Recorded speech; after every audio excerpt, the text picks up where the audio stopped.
This is Whataburger Friday Night Stars, presented by Game On Sports, live from the Star in Frisco, Texas, and the Dallas Cowboys headquarters.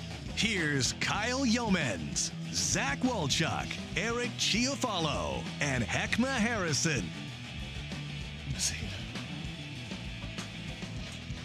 Welcome to Whataburger Friday Night Stars. Friday Night Football is back, and so are we. Super Bowl! Super Bowl! Oh, he still got that Cowboys hangover. Oh, you're Let's talking go, about, baby! you're talking about Friday. the star in the background. Yeah. How about the Cowboys? Ice Well, Whites, baby. how about Just them? happened. Who dat? Heckma hasn't We dat. even bathed since the game. Have not. He doesn't want to wash off my that God. championship glory. We call it victory formation. Oh, my goodness. Absolutely. It's a victory Friday. It's a regional semifinal Friday. Let's go! Well, so much for an intro. I had it all Forget written your out. intro. That is the intro right We were there, going baby. into it. All right, hold on. It's- We can restart. No, it's fine. It's fine. So the Jeez, Cowboys, Chuck. for everybody who's watching, we are not an NFL show, I promise. We can be. No, we're not. We This are a is a Cowboys high show, school football show. a little We're NFL. all about high school football. We are live, though, from the Star in Frisco. Glad you're with us here on Whataburger Friday Night Stars. The Cowboys do get a big-time win yesterday against the New Orleans Saints. 13-10 are now the leaders in the NFC East. Love it. And that is the last we're going to talk about the Cowboys here on this Friday night, because now, since it's Debatable. Friday night, it's about Friday Night Lights. Kyle Yeomans here, alongside the great trio of Whataburger Friday Night Stars analysts, Mr. Heckma Harrison, That's back me. and better than ever after glamping last weekend. How was it, Heckma? It was wonderful, guys. I call it going off the grid for a few days. Yeah. I missed you, though. Did Aw. you really? I did. Don't lie to my face. Not to your face, but I'm But telling you're looking you. right at me and you're saying you missed me. I missed you. And I don't believe it. Chuck, I did. You got to understand. I Okay. missed you. And you still gave us analysis. You know, I think that's what was incredible. You're off the grid. You don't want to talk to anybody. No cell phones, but I got to get off my high school football takes, and that's why I respect Heckma. You know, Guys, it was tremendously. so cold out there. I Yeah. mean, could Was you it? tell? You that were I was- bundled. It You were looked bundled. like it was cold. But I like the graphics that you guys, the little subtitles you gave me. We At the, can't take credit for any of that. Absolutely. Who did that? That's the man upstairs. The execs. The man suits. upstairs. Yeah. God did that. No, the men. There's a group of men in there that are very, very smart, and they just kept reeling those off. And the glamping one, I think, was probably my personal favorite. Yeah, that one was pretty funny. He's back, though, better than ever. Yes, sir. Glad you had a good Thanksgiving week with your friends and family. Zach Walchuk, of course, fresh off the Cowboys win. You're feeling pretty good. Of course. And you worked an overnight last night, but you're still here anyways. Of course, I wouldn't miss this for the world, man. Of course. It's the regional semis. We got some awesome matchups tonight, matchups tomorrow. We had a great game here at the Star last night. Yes, we did. That's what it's all about. You never miss a playoff show. You know, I mean, that's No. the thing. Like when you're Never. part of Friday Night Stars and the playoffs get here, you just don't miss a playoff show, and that's why Walchuk is just absolutely grinding in Clutch. the overnights, baby. Did you guys Always. practice that high five? Huh? Oh yeah. Well, We don't have to practice. Yeah, it's just an instant It's connection. just instant. We were Okay. born with this glue. And then Mr. Eric Chiafalo rocking the man bun as always. And, yeah, of course. And I'm probably more excited about the Cowboys win than anybody as a Miami Dolphins fan, right? Well, I think Zach just showed us Yeah, here okay. who's the most I excited. just wanted to make sure. But glad you're all with us here for Whataburger Friday Night Stars, whether you're watching on Vimeo, Facebook, Twitter, or on YouTube. But we've got plenty of Texas high school football matchups to get in. Guys, it's the regional semifinals after tonight, or actually after tomorrow night, rather. We'll be halfway through the Texas high school football playoffs. Unbelievable. Pretty ridiculous to think about. And teams looking at it tonight, there are going to be a lot of teams that go home, but there are going to be in each area, each division, there will be 8 teams left. We'll be down to the Elite 8 of each level, 6A Division 1, Division 2, so on and so forth. So lots to get to. Let's start things off with 6A Division 1. And this is an interesting division because there are a lot of teams around the area still in it in this region, and really it's because there are a lot of teams that started in this region here, but the best of the best have now made it to that third round, the elusive regional semifinal. Let's start things off with looking at 6A Division 1, Region 1. And really, this is one of the best regions in the entire state. This is a look from last week going into this week. Of course, Franklin and Trinity. Trinity with a big-time win, 44-28. Very impressive win over Franklin last week, but I don't know if it was anywhere close to as impressive as South Lake Carroll's dominance of DeSoto. So those two teams meet up. That game tonight at Apogee Stadium. We've got not one but 2 reporters at that game because it's that monumental of a matchup. Mallory Hartley and Ashley Pickle will be live from Denton, as we've got 2 of the best reporters that we've got on that game. We've got incredible reporters all over the place. Don't sell me, or I'm not going to sell them short. Specifically those two. Specifically those two are at that game, and it's going to be a lot of fun. Now you look at the bottom of that bracket. Arlington Lamar with a good win over Odessa Permian. That game a lot closer than the 14 points that it looks like there, because that was a 35-35 game with about 5 minutes left in that fourth quarter, where Arlington Lamar was able to score and then force a turnover and score again. And then the Duncanville game, that was never close, because the Panthers flexed the muscles, and the defense that is absolutely unbelievable showed out against a very good Louisville Fighting Farmers squad who we had talked about all season long, and they just got dismantled by Duncanville. Is this, guys, and this is my first question really to open things up here on the regional semifinal show, but is this by far the best region in all of Texas? It's got to be one of the best. In terms of area teams, no doubt. I mean, those are 4 stacked area teams right there, and both of those matchups are absolutely sensational coming in here for the regional semifinal. So I'm excited. Anytime you get Trinity and South Lake Carroll, and everyone talks about that 2006 match, which I think 65,000 people at Texas Stadium attended. And what's crazy is Riley Dodge was the quarterback of that South Lake Carroll team. He's now the head coach there now, and he had the game-winning touchdown run. I think Carroll won that game 22-21, if I'm not mistaken. It was a one-pointer.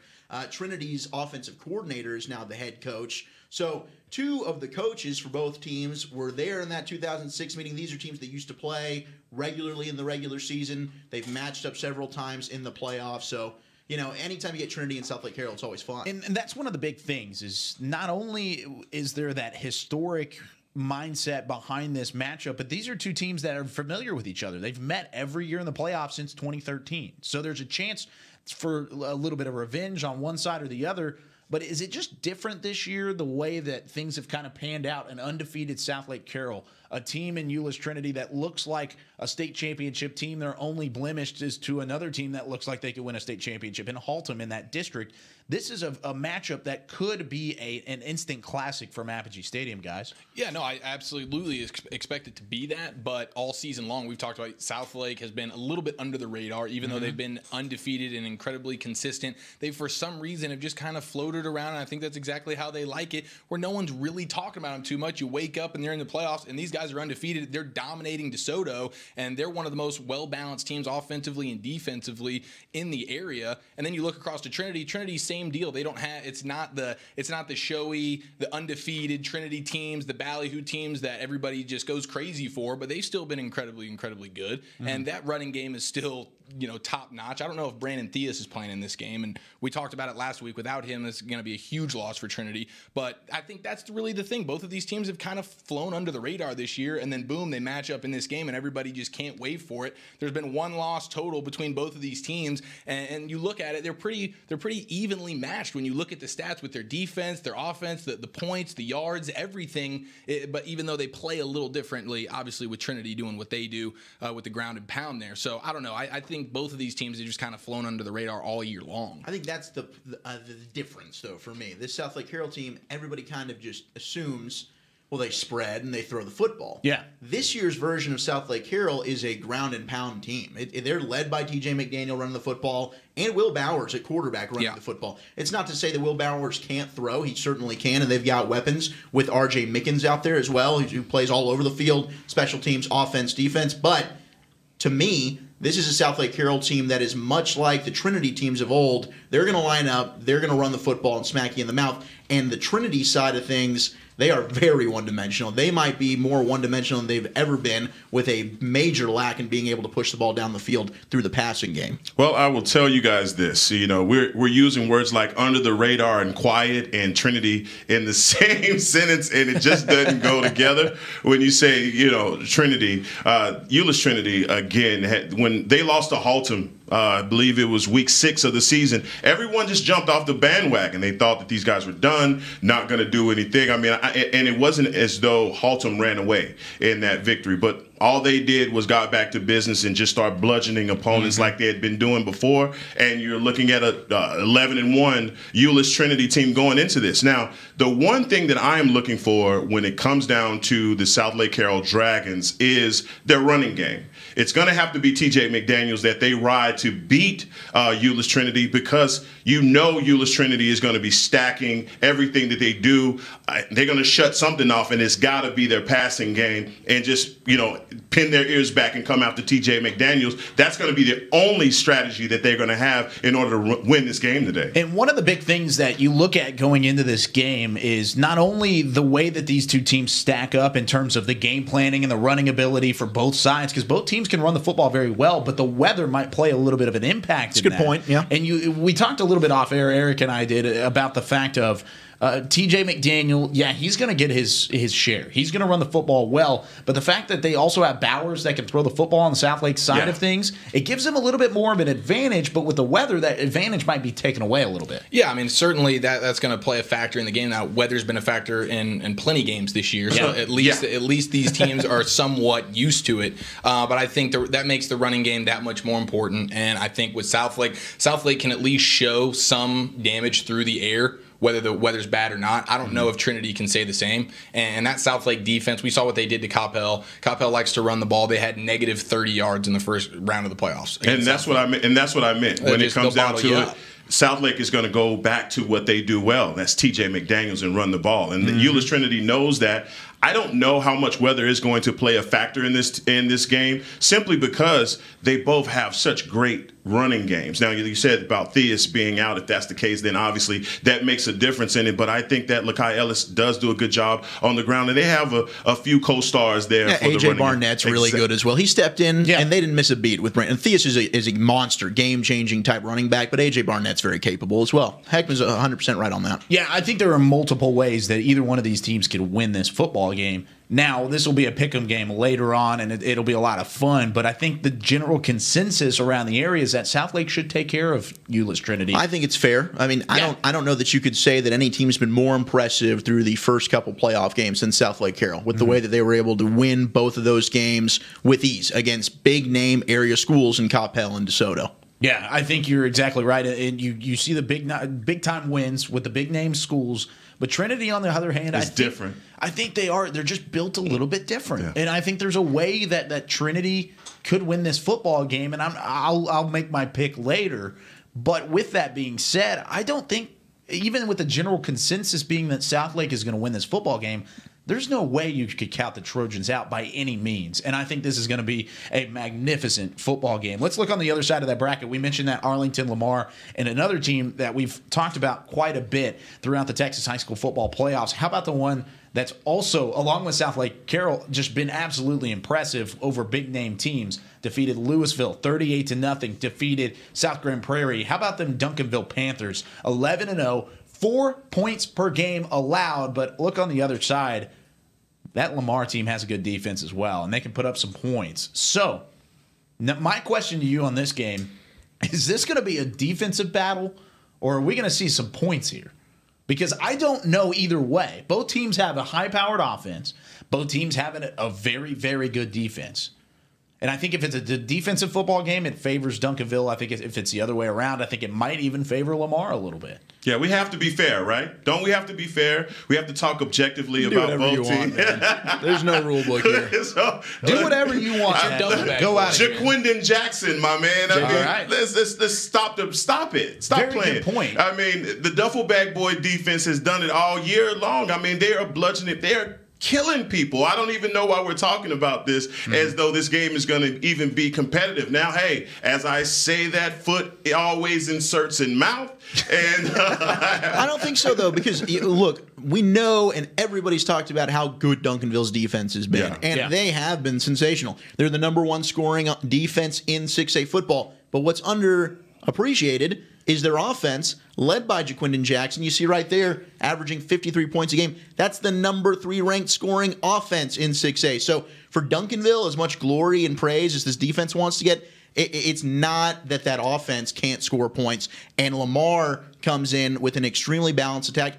I wouldn't be surprised if there are some fireworks in this one, but nobody has had success for 4 quarters against that Panther D. They are on another level. They might be one of the most physical and nasty units in the entire state. Yeah, and that's why Arlington is going to be probably in a world of trouble by the time you get to the fourth quarter. But don't forget that Jack Dawson, one of our favorite guys around here, 2,500 passing yards, almost 40 touchdowns. He has a great name. I mean, he's got an incredible name. And he had a great game last week. He had a great game last week. He's had a great season. 49 points a game is no fluke. 444 yards a game is no fluke. The problem is Duncanville is, like you guys said, just on another level. And unless they come out here and just lay an egg, that's what it's going to take. Because when Duncanville's at their best, I mean, they're maybe the best team in the state, if not for sure top 3.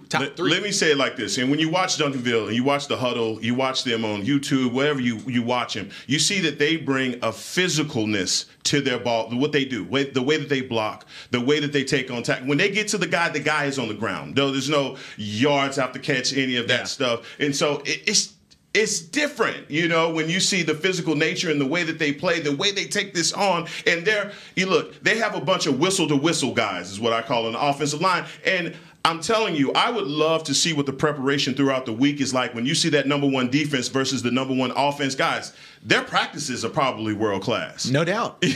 So that's why I'm saying when Lamar, although Jack Dawson has done some wonderful things, running back Smith has done some wonderful things, will they be able to match that Panther intensity is the question that's going to get answered tonight. And those running games do also deserve a lot of love because we talk a lot about yes, sir.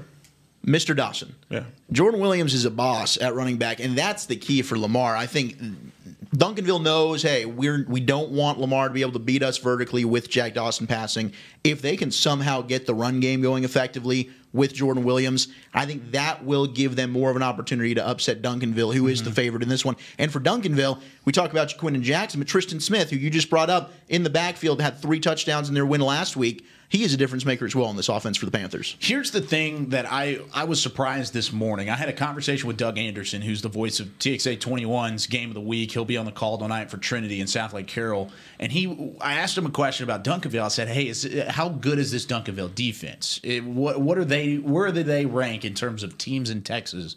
And he said he puts them right up there, especially with the style of play nowadays in high school football and the way that they've dominated. He put them right up there with the 1983 Dangerfield Tigers. And I know that's a lot. We're a little bit young on our side of things. Heckma, I don't know if you were that intertwined. I have no idea. You don't have any idea. Well, they outscored opponents 631-8 over the entire season, winning the 3A state title and going 16-0. My goodness. And the fact that Doug Anderson said he compares them to that team, that's high praise. Did they win state? Prezzers. They did win state. 16-0. They won their 3A state title. Nothing's stopping our Allen-Duncanville matchup, by the way. Nothing is coming in between that. What about Waco Midway?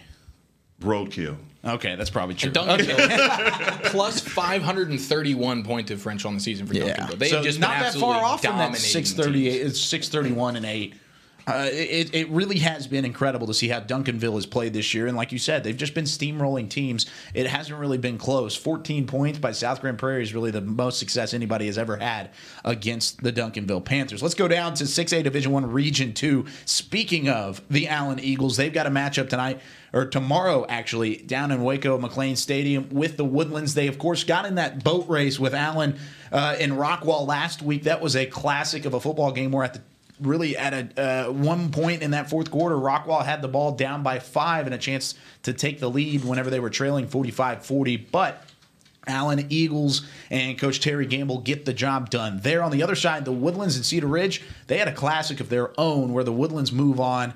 And then you've got Saxe, who was taking care of Waco Midway, a very surprising result there. Even as a Waco Midway alum and myself, I did not expect Midway to put 56 points up on that Saxe defense, who I learned later had 3 starters suspended for the first half of the game. So they had a little bit of a different look there, and they'll face Klein Oak at Kyle Field tomorrow as well. But, guys, looking with that Allen and the Woodlands matchup, Zach, I know you mentioned this last week, but the Woodlands, one of the last teams, or the last team to defeat the Allen Eagles in the playoffs. What do you think about this matchup? Yeah, I mean, look, the Woodlands, these are 2 teams that over the last 15 years have been outstanding. This is the 24th straight playoff appearance for the Woodlands. They won District 15 6A. We know about that win last week against Cedar Ridge. It was Fabrizio Pinton who hit a 55-yard game winner as time expired. 55 yards to win it at the almost buzzer. Caden Davis. Almost Caden Davis-like. And look, right now,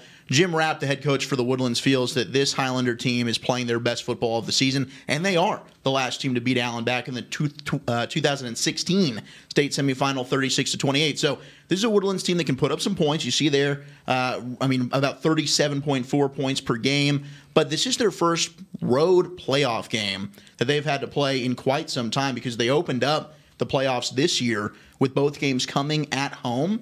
And last year, look, they got knocked out in the area round of the playoffs. They didn't really get to advance far enough to go ahead and play some road games. So you wonder a little bit about the travel there and how that might impact this Woodlands team. But Allen, they just got ranked nationally as the #1 team in the country.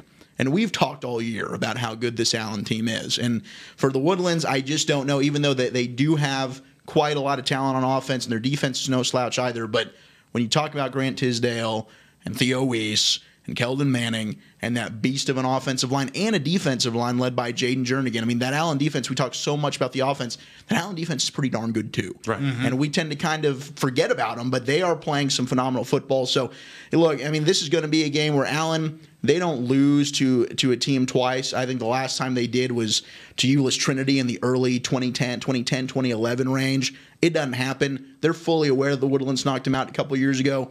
I think they're going to exact some revenge in this game. I tell you what, guys, I love the fact that we handle all of our North Texas teams. And so we know the rosters, we know the coaches, and so the exciting thing about the playoffs is that you get an opportunity to start looking at film on other teams, and you realize that, hey, they have the Allen equivalent in West Texas, so the Allen equivalent in South Texas. And the Woodland is one of those teams that are great. They have a history, 24 back-to-back playoff appearances.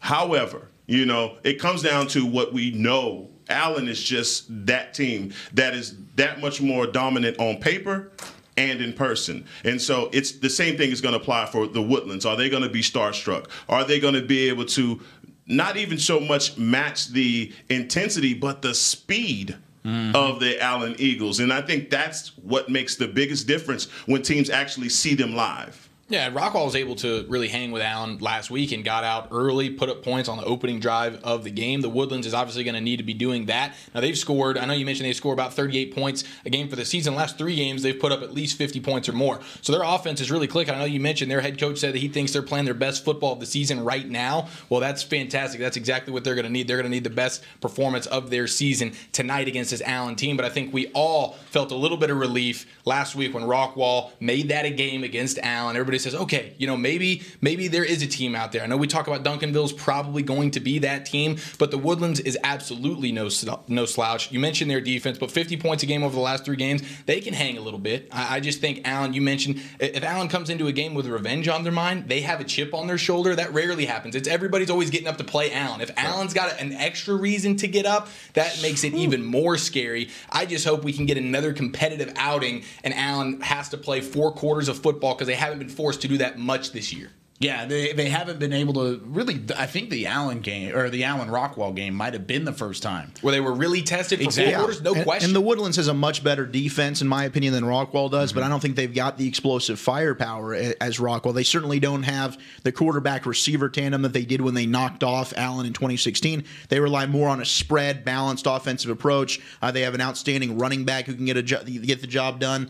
Brighton Guilford, I believe his name was, had a great game last week. So it's a variety of guys for the Woodlands, which is a good thing. It's not that Allen can focus and key on one player here. That's a good option for the Highlanders, but their defense is really going to have to come to play, and nobody's had an answer to slow down Allen for 4 quarters. Yeah, by no means, and I don't know if that will come this week. I don't know if the Woodlands will have that issue. I mean, they might have a chance to do so, but we'll see how that ends up happening. But looking at this game that would be the next matchup, you mentioned this earlier.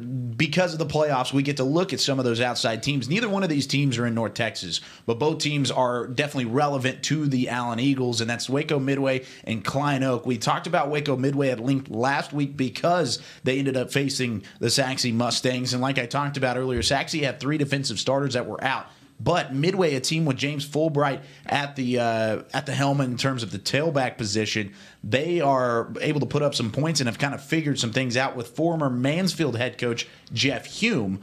Also, a little bit of a cool statement is the fact that Terry Gamble, who's the head coach of the Allen Eagles, That's right. he was from Waco Midway. He went from Allen to Midway to become the head coach, and then back to Allen to be the head coach at the Allen Eagles. But on the other side, Klein Oak and the Panthers, after a close game last week, these two teams very, very defensive-minded. I don't expect a high-scoring game here. We don't have the stats up there, at least as of yet. But with that being said, this should be a classic game defensively from Kyle Field. Tomorrow, I believe this game kicks off at 3. So it should be a lot of fun between these two teams. Winner, of course, plays the winner of Allen and the Woodlands. But with that being said, that is Division 1, Region 1, and Region 2. Let's look at the bracket overall as we move into that regional semifinal, then regional final look, and give really your overall thoughts, guys, of this 6A division, really Region 1 and Region 2, because depending on how these games turn out, we're going to have some all-time great matchups next week, whether it be Trinity and Southlake, whoever moves out of there, Lamar, Duncanville, and then so on and so forth from there. Yeah, I think I've looked ahead at a Duncanville Southlake Carroll potential meeting. Obviously, whoever comes out, if it's Trinity, if it's Lamar, all 4 of those teams are quality teams. All whatever scenario matchups there are would all be enticing. So, look, we talked about that region maybe being the best region in the state left right now. I think certainly as far as area teams go, as far as our interest goes in the DFW, it probably is. But there are some other regions that I think are very, very competitive as well. Yeah, in terms of competition-wise, I mean, they're all super competitive, but this is the cream of the crop. And like you mentioned, it makes it even better and sweeter that it's all area teams in this region right now duking it out for who's going to be the best. And looking ahead, if you happen to look ahead here and notice a Carroll and Duncanville matchup on the horizon, I think that's the one that gets me most excited. When I just think about who are the best teams here, Southlake and Duncanville should each win the game that they have at hand this week. And next week sets up for just a massive battle between two incredible teams, and then obviously you get the big one against Allen. So this is the cream of the crop, and because it's our area, it just makes it that much sweeter. Yeah, well, when you were breaking down the different brackets and you're looking at potential matchups, and I saw the district, the way that Allen's played out, because I didn't know some of those other teams in that bracket, I kind of figured that they were getting off easier not being in that division with Southlake. Yeah, a little bit. And so it's like, all right, you just go give them the highway to the state championship, but not so much, because again, you start to figure out that some of these teams are pretty good. But it's obvious, okay, that this Southlake Carroll, Duncanville, Euless Trinity, Duncanville. You get what I'm going on this? Duncanville. But again, when it comes down to Waco Midway, that played a great game, regardless of who was suspended or not. Yeah. They put it on. They did. Saxon. And really, they're a team that went to the state title a year ago. Certainly, a Waco Midway Allen type matchup would be on paper a very enticing meeting as well. Also, not to mention the coaching standpoint, because Jeff Hume a lot of from familiarity. Dallas Fort Worth, and then Terry Some Gamble. tasty storylines there, no doubt. A little bit, definitely to be sure. I'd be a nervous wreck next week with Allen and Midway. Not really. I would probably know how that Well, one. welcome to my world, brother. Oh, Plano. The Plano Wildcats. How we miss them. Let's talk about 6A Division 2 on the other side of the break. We're going to take a quick break. We're live from the Star in Frisco. Whataburger Friday Night Stars. Oh, it's the regional semifinals, and it's a lot of fun. This is the pregame show leading you up to kickoff of some of the 7 o'clock games, but we'll preview 6A Division 2 coming up next. We're Whataburger Friday Night Stars. We'll be back in a moment.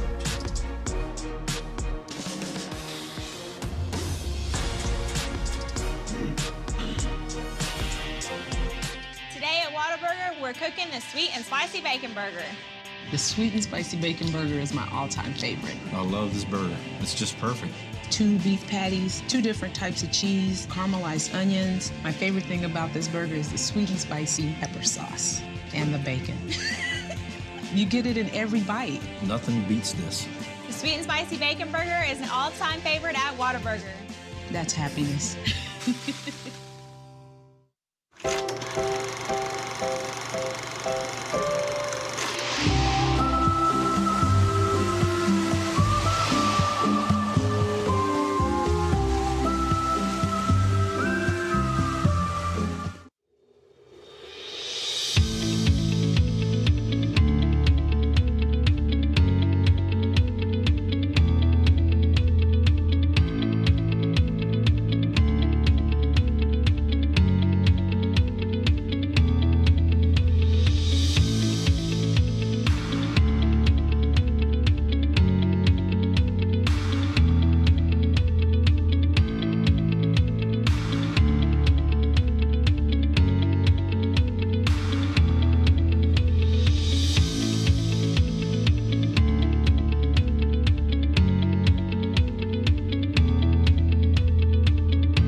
ideas can turn into big dreams.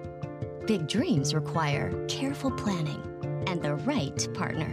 A partner dedicated to helping you take care of your employees, protect your business, and plan for the future. It's sometimes overwhelming. It's often exciting. It's your story, and we can help. SWBC. You want to bring the heat? Prove it.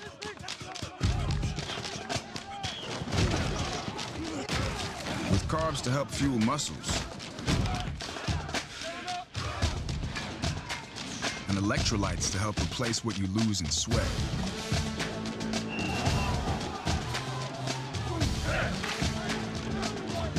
Studied, tested, proven. Nothing beats Gatorade. On a Forbidden Fansville by Dr. Pepper. Ramon, we can't. But Julia, We're rivals. I can love you and still hate your overrated school. We have two different defensive philosophies.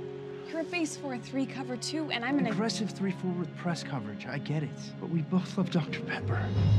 Oh, Ramon. Touchdown, State! Yes! In your face! Dr. Pepper, the official drink of Fansville.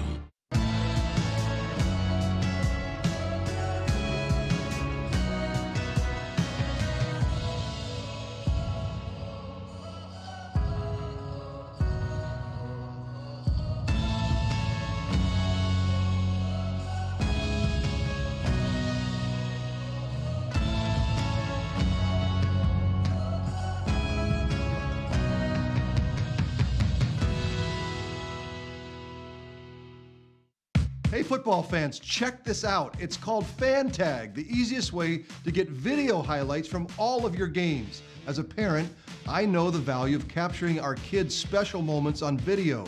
Fan Tag makes it easy to relive a memory or share it with family, friends, and recruiters. Download the Fan Tag app, and on game day, find your event and get instant highlights delivered right to your phone. So never miss a moment. Try Fan Tag today. It's free. This is Academy Sports and Outdoors. We offer a huge sports and outdoors selection of top name brand gear like you've never seen. All at low prices like you've never seen. Because we're a sports and outdoor store like you've never seen. Visit us in store or at academy.com for the guaranteed lowest prices. Academy Sports and Outdoors, for all for less.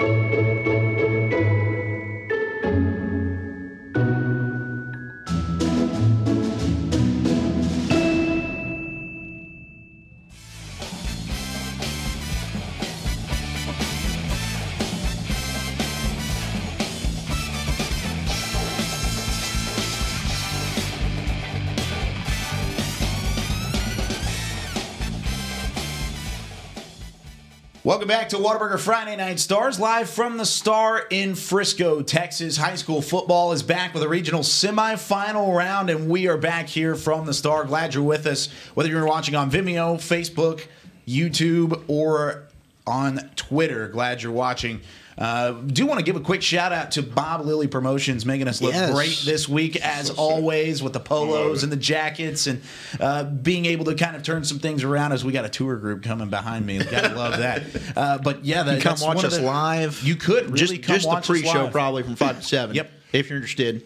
I actually had a lot of the people that were on the tour come and let me know that they loved our shirts. They did. They were really? like, oh hey, can we buy some shirts? Like, I don't know. We might make that a thing. They were wondering. They thought it was at the team shop. I said, no, I'm sorry. This is Friday Night Stars. Maybe I can hook you up. I'll talk to my boy, I'll talk to Mr. Bob Lilly. We'll see. We'll see. If you follow us on Facebook and on Instagram, we'll figure something out. But Glad you're with us here for the regional semifinal Just show. a care package. We will be back at 9 o'clock. We're going to go up until 7, wait for quick kickoff, wait for some of those games to kind of hurry it up, and then we'll be back at 9 o'clock to give you the final scores and then also get you set for the Saturday games that come up tomorrow. But right now, let's go through the Division II ranks of 6A, starting with 6A Division II Region number 1.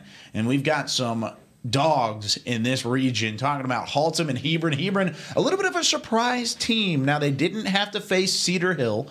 They did not have to really go through the Longhorns, even though J.J. Pierce was the team that knocked off Cedar Hill. So a tough matchup there, but they really kind of took care of business, controlled that game from the get-go. Haltom, on the other hand, had a very, very tough first-round matchup against Arlington Bowie, and they were able to kind of go through that and ride some momentum against a good Midland Lee team last week. So those two teams, we'll talk about that here in a moment. And then also Amarillo Tascosa and Mansfield Lake Ridge, both with tight wins but convincing wins. Arlington and the Colts, Jahari Rogers' season comes to an end. He's a Landry Award finalist that we will not see this week. But on the other side, you got Mansfield Lake Ridge with an impressive win over a streaking triple overtime. Probably the game of last week. Right. Man. Absolutely incredible game last week.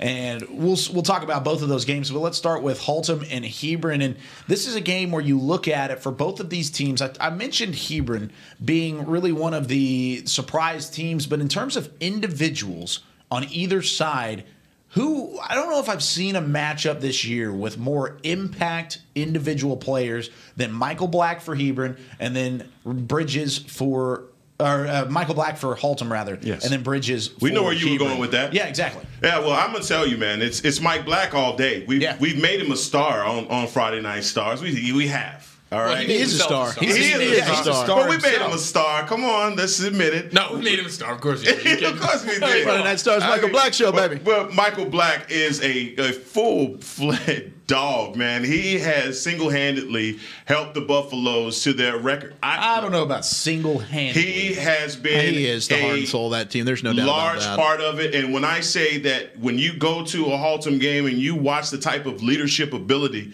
that this kid has, you realize that he is the juice for the Buffaloes, and he's just been playing outstanding. Now, look, the Buffaloes also have a great defense, a good enough defense that has led them to this point. I won't use the word great because, guys, I'm telling you, they have a surprise guest tonight.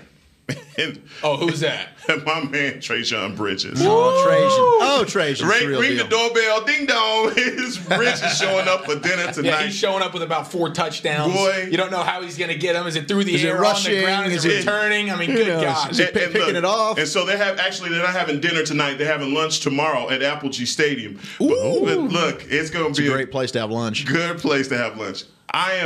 One of the things that you look at when it comes down to Hebron, just being fair, look, Trajan Bridges is outstanding. Kid has all-world Oklahoma commit, but can you get him the ball? Carson Harris is going to junior quarterback Carson Harris, and they've had a quarterback by committee a little bit. Man, I think Carson Harris took over last week. There's no way he's giving up that job now. Baby. But he's got to do it again. Yeah.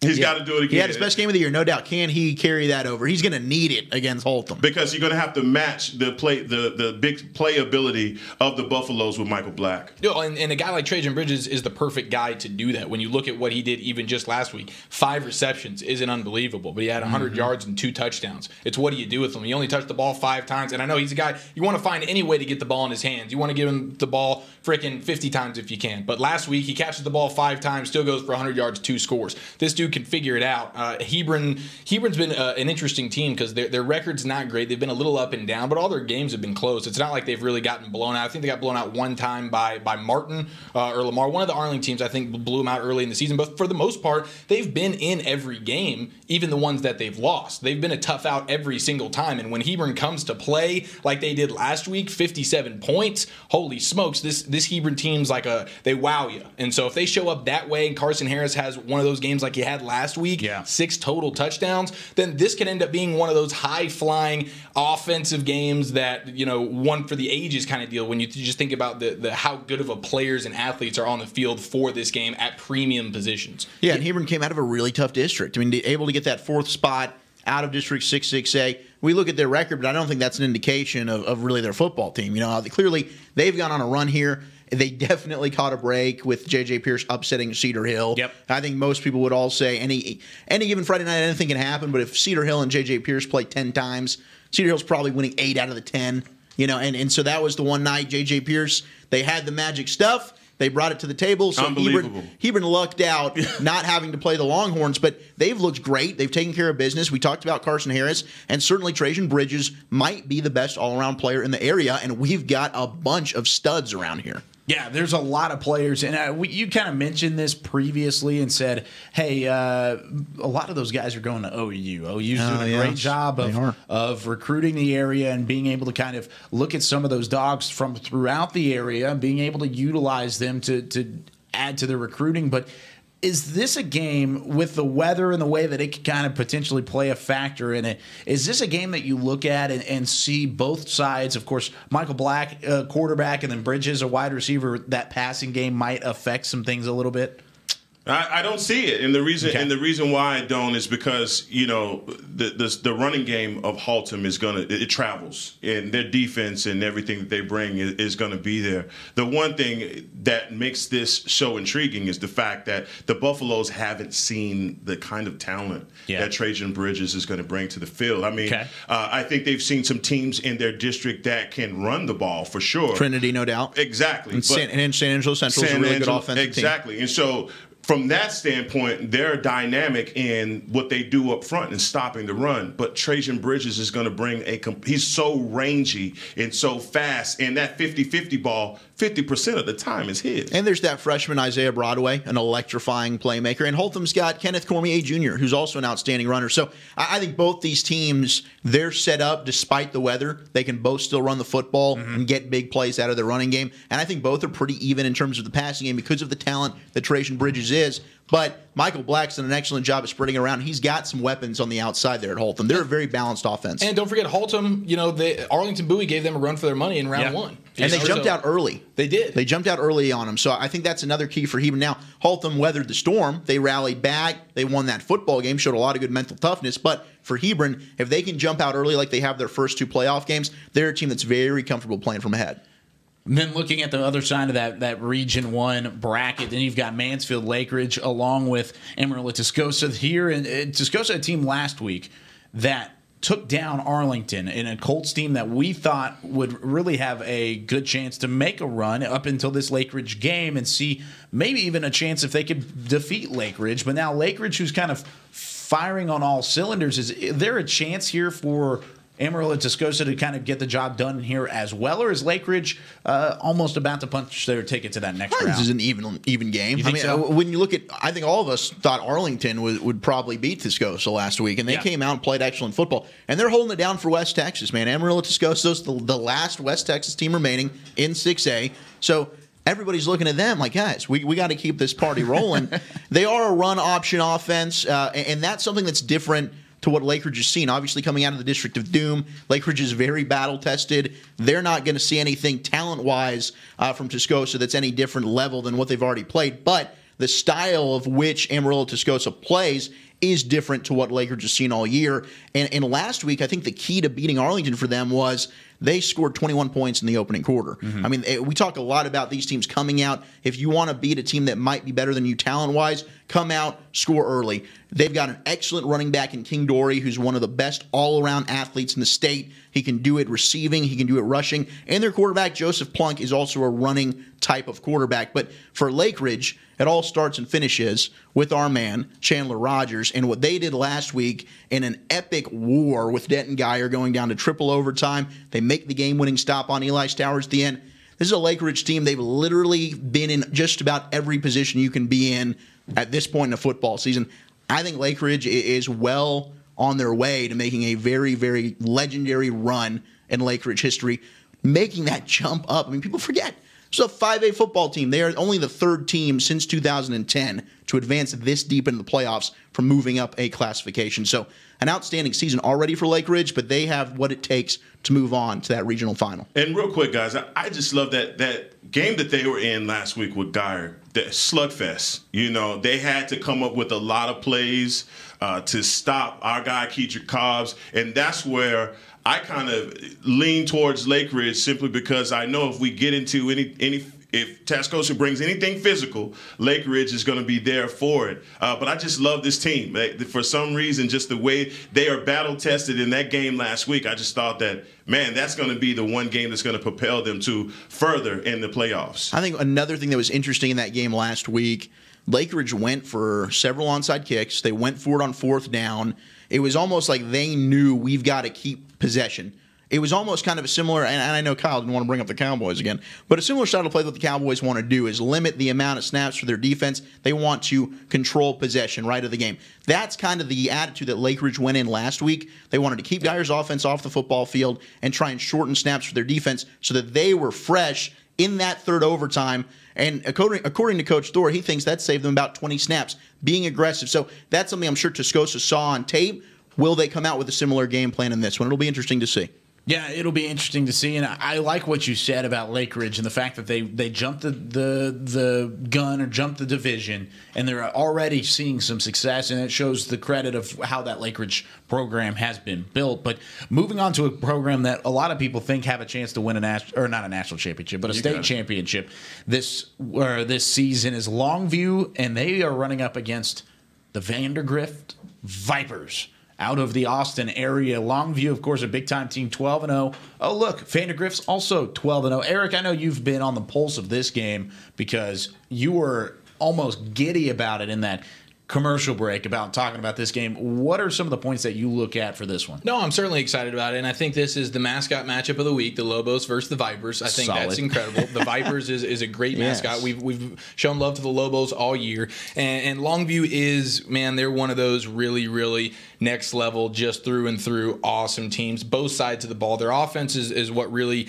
gets the love, but it's a strength-on-strength matchup in this game because Vandergrift's defense is pretty stellar. They only give up less than 14 points a game. They got 2 linebackers that are studs. One of them's going to Army, Spencer Jones. This dude's 220 pounds. He's a thumper in there, man. He's a good player. Their 2 safeties are really, really good, and their defense has forced 23 turnovers this year. I mean, they are a stingy. Yeah, that's crazy. They are all over the place. And now the thing is, they've played some close games. They're 12-0, so props to them for that. But 5 of their 12 games were decided by 9 points or less. Longview averages all their wins are by 36 points on average. I mean, so Longview just dominates people, and their offense is fantastic. When you look at it, 51 points a game. They're coming off their 4th highest rushing outing of the season with 298 yards. They got 3 guys with 600 or more rushing yards, but they got the 2. It's Kalen Williams and Jesse Anderson. Anderson is the 225-pound bowling ball guy. He's got 18 touchdowns. Goal line, just going to grind it out. But the workhorse is the little man, 5'5", 150 pounds, Mr. Keelan Williams. This dude, 1,100 yards, 10 touchdowns. These guys are really, really good, and I haven't even gotten to the quarterback, Mr. Haynes King. Oh, my goodness. He had a huge week, by the way. Coming off their victory last week, he got 3 offers from football teams in college. TCU, Missouri, and Minnesota all offered him this week. Wow. So he's had a fantastic, not only season, but it's been a great week for Mr. King. 2,800 yards, 35 touchdowns, 68% completion percentage, and 20 yards per completion. The dude pushes the ball down the field in 1 interception.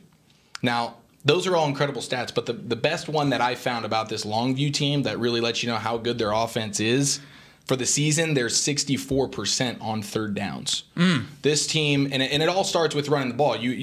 We got 2 stud running backs, and they get them in 3rd and 1, 3rd and 2 pretty regularly. And a quarterback who can run. No question. And so, and King has been throwing the ball all over the field. Camden Perry's his favorite target. 65 catches, 1,400 yards, 16 touchdowns. He's an absolute baller, and that's King's favorite target, no question. But again, Vandergrift's defense is nothing to be fooled with. Again, 14 points a game is what they give up. 23 turnovers on the season. They can really play defense, and if they force some turnovers today, Longview could be in trouble. But I do think Longview is the better team because their defense ain't no slouch either. I mean, they give up less than 20 points a game as well defensively. So as much as you want to talk about how awesome their offense is, which it is, their defense is really, really good. And I think that's going to be the problem for Vandergrift because their quarterback, Drew Dawson, he's gotten better and better all season, and he's a dual threat guy. He's best when they're at their best as a team when he's able to run the ball and he's a threat with his legs, but that hasn't been the case necessarily all season, though. He's been playing better. He's a junior. He's young. He's growing. He's getting better.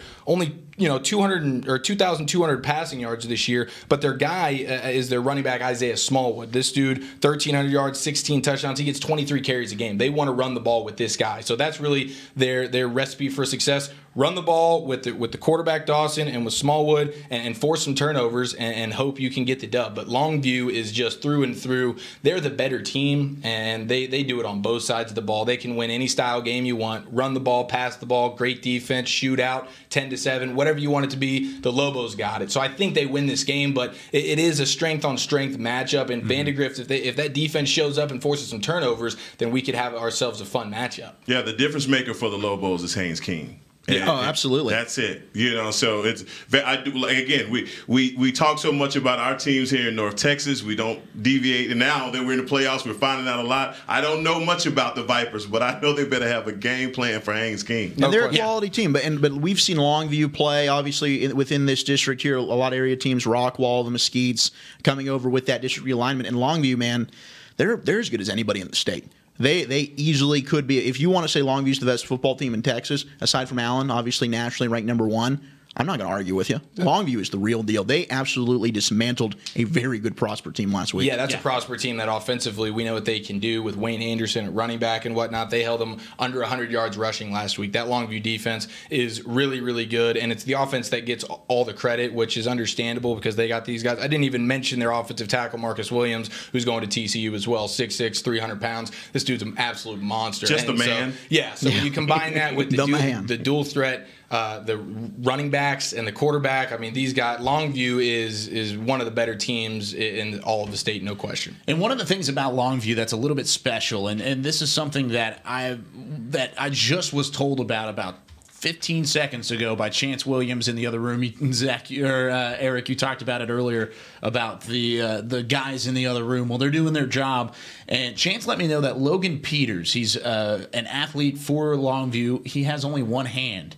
And I've got the fan tag cam up. This is from last week here at the Star. And I want to go to the fan tag cam here for just a moment and look at the laptop here. But this is a touchdown catch from the tight end for Longview from last week, Logan Peters, who ended up getting this touchdown. I guess we do not have the fan tag cam up at the moment, but I have a touchdown pass from Logan Peters, and we'll look at that here a little bit later. I might have to retweet it, but it was pretty cool, him being able to reel one in with the one hand, and a lot of fun to see that happen. But this is going to be a classic matchup. I think Longview, one of the best teams in the state, but Vandegrift really underrated, and I think Eric, you talked about that at length, and also I think I really like their logo as well, the V with the Viper in it. I thought that was kind of cool. Looking on the bottom side of the bracket, let's just look at the bracket as a whole here. Mesquite Horn and Westfield. These are two teams that we've talked about at length. I know Mesquite Horn, of course, with their big time win last week over Wiley. That's a team, guys, that started 0-7. I know we've talked about it week in and week out, but it's worth mentioning over and over again. I think that's absolutely incredible. You start 0-7 in the adversity you go through with that, and now you're in the third round. You're in the regional semifinals. What a story for Mesquite Horn, and they've got another tough test this week with Spring Westfield on the other side. Fellas, let's just be honest, all right? The Jaguars are pinching themselves because they had no idea that they would be 3 games away from being potentially in a state, getting a state, going to the state, right? Mm-hmm. Just they couldn't have, all right? Look, there are like, what is it? Pixar Entertainment, Disney, like, was it Angels in the Outfield, Lion King, what is it? The Toy Story. These are just classics. Classic overcoming adversity kind of cartoons. This 0-7 team, they have to get their own movie because if they end up winning state, they win state, no doubt. Awesome. They win state, it is going to be the story of overcoming huge adversities. I mean, look, the first game of the season, you guys called me crazy for picking them. Yeah, we did. We're still calling you crazy for picking them to beat Allen. But it took them about 7 weeks to get over their Allen-induced coma, right? Mm-hmm. So we've seen those teams not be able to return back to themselves after the shellacking that Allen gives them, and Horns just lasted a little bit longer. But let's just be fair. I mean, the Mustangs of Westfield are big. They are bad and they are tough. And what they bring to the table, guys, they have a quarterback by the name of Terrence Gibson. Grown man, okay? They have a few running backs, receivers, but defensively, they are big and scary looking. I mean, I think this is going to be this is where, for Horn, maybe their carriage turns back into a pumpkin. Gotcha. It's all about Jermaine Givens for Mesquite Horn, is it not? I mean, it is. And you look at the difference over that span, the last 4 weeks. Jermaine Givens is averaging 411 total yards and 4 touchdowns a game. Chuck. That's it right there. And coming into the season, Jermaine Givens was a 40 touchdown player from a year ago. And you thought that's why you picked him to beat Allen, was Jermaine Givens. And Chuck, he struggled. Let me tell you something, Chuck. I hope that Jermaine Givens got his cape out of the cleaners yesterday. He's going to need it. He's going to need to be Superman. It's just going to have to be that way tonight. It's just incredible when you think about these teams, though, that Mesquite Horn had to play. Like when you reel it off, Allen, Highland Park, Cedar Hill, Arlington, Rockwall, Murderers Longview. Row. I mean, they've been playing playoff games all season long in terms of the caliber of competition. I mean, they've literally played a gauntlet of teams, and granted, they didn't show out or show success really in any one of those. But I mean, my goodness, when you look at that schedule, it's no wonder they lost as many games as they did in the regular season. Those are all teams still competing for state right now. When you look at Allen, Highland Park, and Longview, and Rockwall just gave Allen the run of the year so far. So, and we talked about that. We were like, hey, did they cost themselves by playing such a competitive slate? Because when they first got into district play, it was like, oh no, they kept losing. We thought, all right, they'll go 0-4. They'll get into district play. All will be right with the world. And then, oh my goodness, it's 0-7. We look up, we got to win out. Well, they've done it. And now you look back at it, and the games and the teams that they've played, there's nobody that they're going to see the rest of the way throughout this playoff run that's better than Allen. Nope. They're not scared of anybody. That's better than Highland Park, except for maybe these big boys that. But Spring Westfield does have a lot of size. Yeah. And they're a perennial playoff team as well. They're accustomed to being here in this spot. They're there year in and year out. Another one of those phenomenal programs outside the DFW area. Well, you got one more. Yeah, I do. You know, Mike Overton, when he was doing the schedule for the Jaguars, he couldn't have thought that they would start 0-7 because of the matchups that he put into. He obviously figured that his team would at least stand up to one of those teams. Mesquite, just go beat somebody. Come on, fellas. But I want to say that this guy, this kid from one of the Mustangs running backs, Rashawn James, downhill runner. When you look at this kid, I mean, literally everything he's doing is behind his pad level. He's not a big kid. I'm looking at the stats. It says 5'9", 170 pounds, but he is bowling over guys out there. I just think this is going to be a very unique matchup for Horn tonight. No, it definitely will be. And if Horn does move on, then I'm sure a movie might be in the works. We'll get LA on it. We'll talk to our people. Pixar Entertainment. We just want some royalties. Eric will be the head coach. Zach will be the great broadcaster. And Heckma will be the center on the football team. I don't know. We'll figure something out. He's Jermaine Givens. Afterlife. Oh, man. A lot of fun here at Whataburger Friday Night Stars. We're through hour number 1 here from the Star in Frisco. We've looked at the 6A Division I and Division II brackets. When we come back, we'll look at every other side of the Texas high school football playoffs, including the North Texas teams. We'll be back with hour number 2 here in just a moment here at Whataburger Friday Night Stars.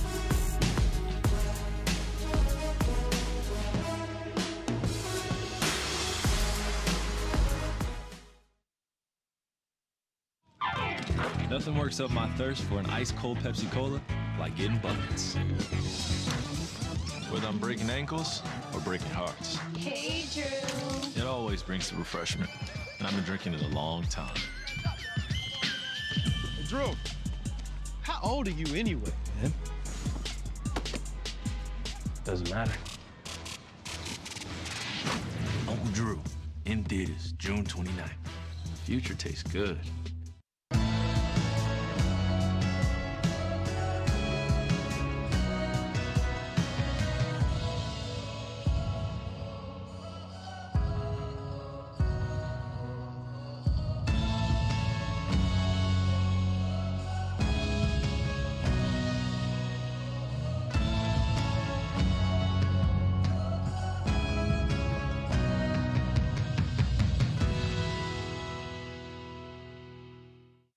Hey, football fans, check this out. It's called FanTag, the easiest way to get video highlights from all of your games. As a parent, I know the value of capturing our kids' special moments on video.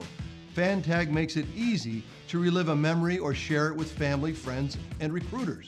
Download the FanTag app, and on game day, find your event and get instant highlights delivered right to your phone. So never miss a moment. Try FanTag today. It's free.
This is Academy Sports and Outdoors.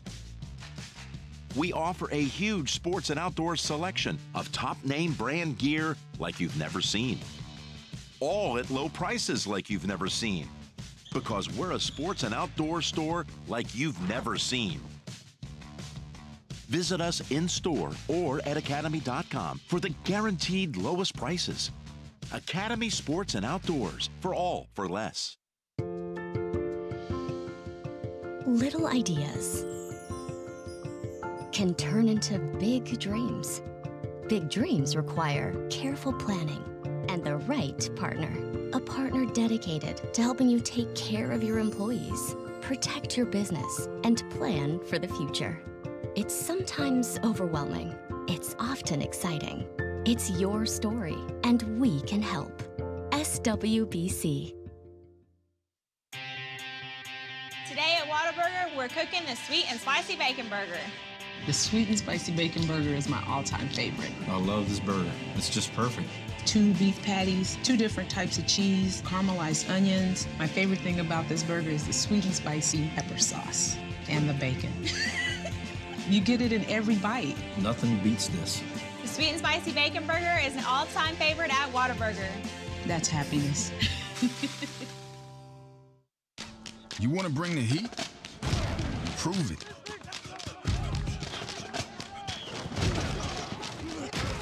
With carbs to help fuel muscles. And electrolytes to help replace what you lose in sweat.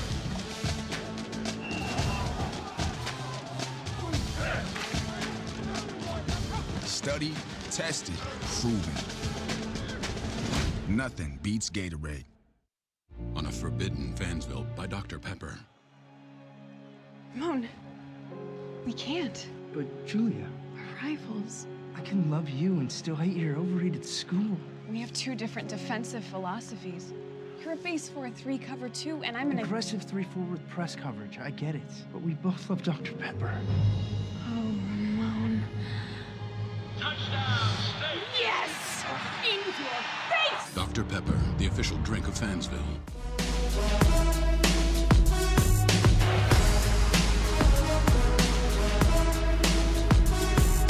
I know we're entertaining in Whataburger Friday Night Stars, but we are nowhere close to the Dallas Cowboys cheerleaders. That's going on right now, just about 100 yards away outside the Ford Center. The Christmas Spectacular every Friday, I believe, until really Christmas. I think maybe Friday and Saturday. Is it They really do the Friday double and dosage. Saturday? That's awesome. So That is getting the Christmas America's style. sweethearts. This is I have all one weekend, question. baby. Why am I in here with you and that's going on I don't know. 100 We yards shoulda- away? We should be We need to lined do a up live out there shot. on Yeah. the desk. I don't know. We should get them some Bob Lilly gear. I think They need some Bob They Lilly probably gear. look a little better. Yeah. I don't know.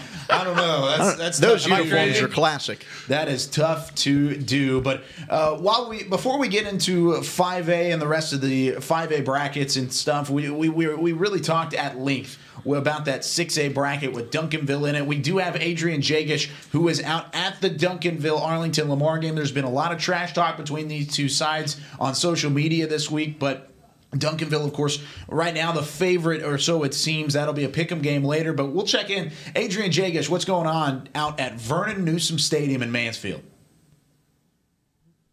Hi guys, it's Adrian Jagish reporting live here from the Vernon Newsom Stadium in Mansfield, Texas, where tonight the Duncanville Panthers are going to go head-to-head with the Arlington Lamar Vikings. I'm really excited for tonight's game. Should be a really good one, as the Panthers are currently undefeated this season. They have a record of 11-0, and so it should be a really good matchup for the Vikings. It is a little bit gloomy outside. There was a lot of cloud coverage, but as I always say, a little bit of rain doesn't stop Texas high school football, so I'm really excited to see what is going to go happen tonight. Maybe gloomy outside, but spirits are high, so stay tuned. I'll keep you guys updated.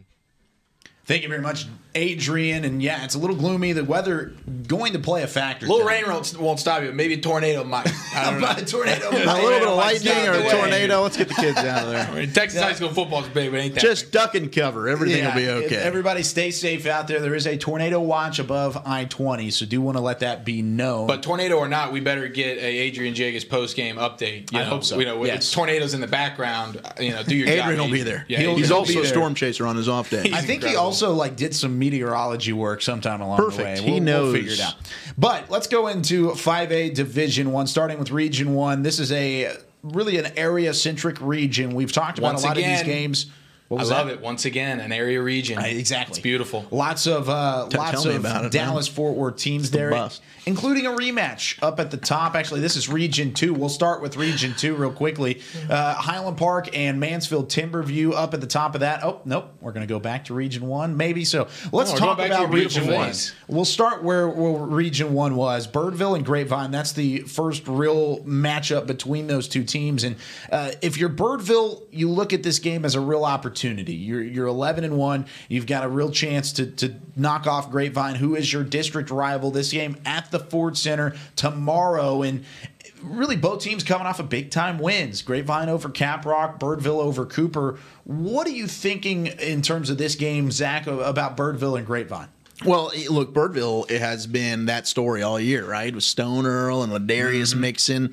But Cade Rhodes has been picking it up lately. And that first meeting was very, very close. I think it was a 4-point game, 24-20. Yeah, low scoring. If memory serves. A little surprising. Well, that Birdville defense, we talk, this keeps on coming up. These defenses, because of the high-powered offenses we get, kind of start to get overlooked, unless it's a defensive-led team like the Denton Ryans and the Duncanvilles. But both these defenses have been playing better, but that Birdville defense, I think it's been stingy all year long. Yeah, no, they definitely have. And when you go back to that rematch earlier in the year, Week 6, what a game it was, going down to the wire. And Grapevine had a chance in that game. They're at the 4-yard line with 15 seconds left. They can't punch it in. Birdville makes the big defensive stop. Shout out to that Birdville defense, Zach Walchuk. Birdville defense, baby! Now, here's the thing. The thing that what shows you that Birdville, I think, is the better team is because they had 2 turnovers in that game. And Ladarius Mixon, though he's been dominant this year, he had less than 100 yards in that game. He had 97 yards. 97 yards. There you go. Thank you, Heckma Harrison. And how many touchdowns, Heckma?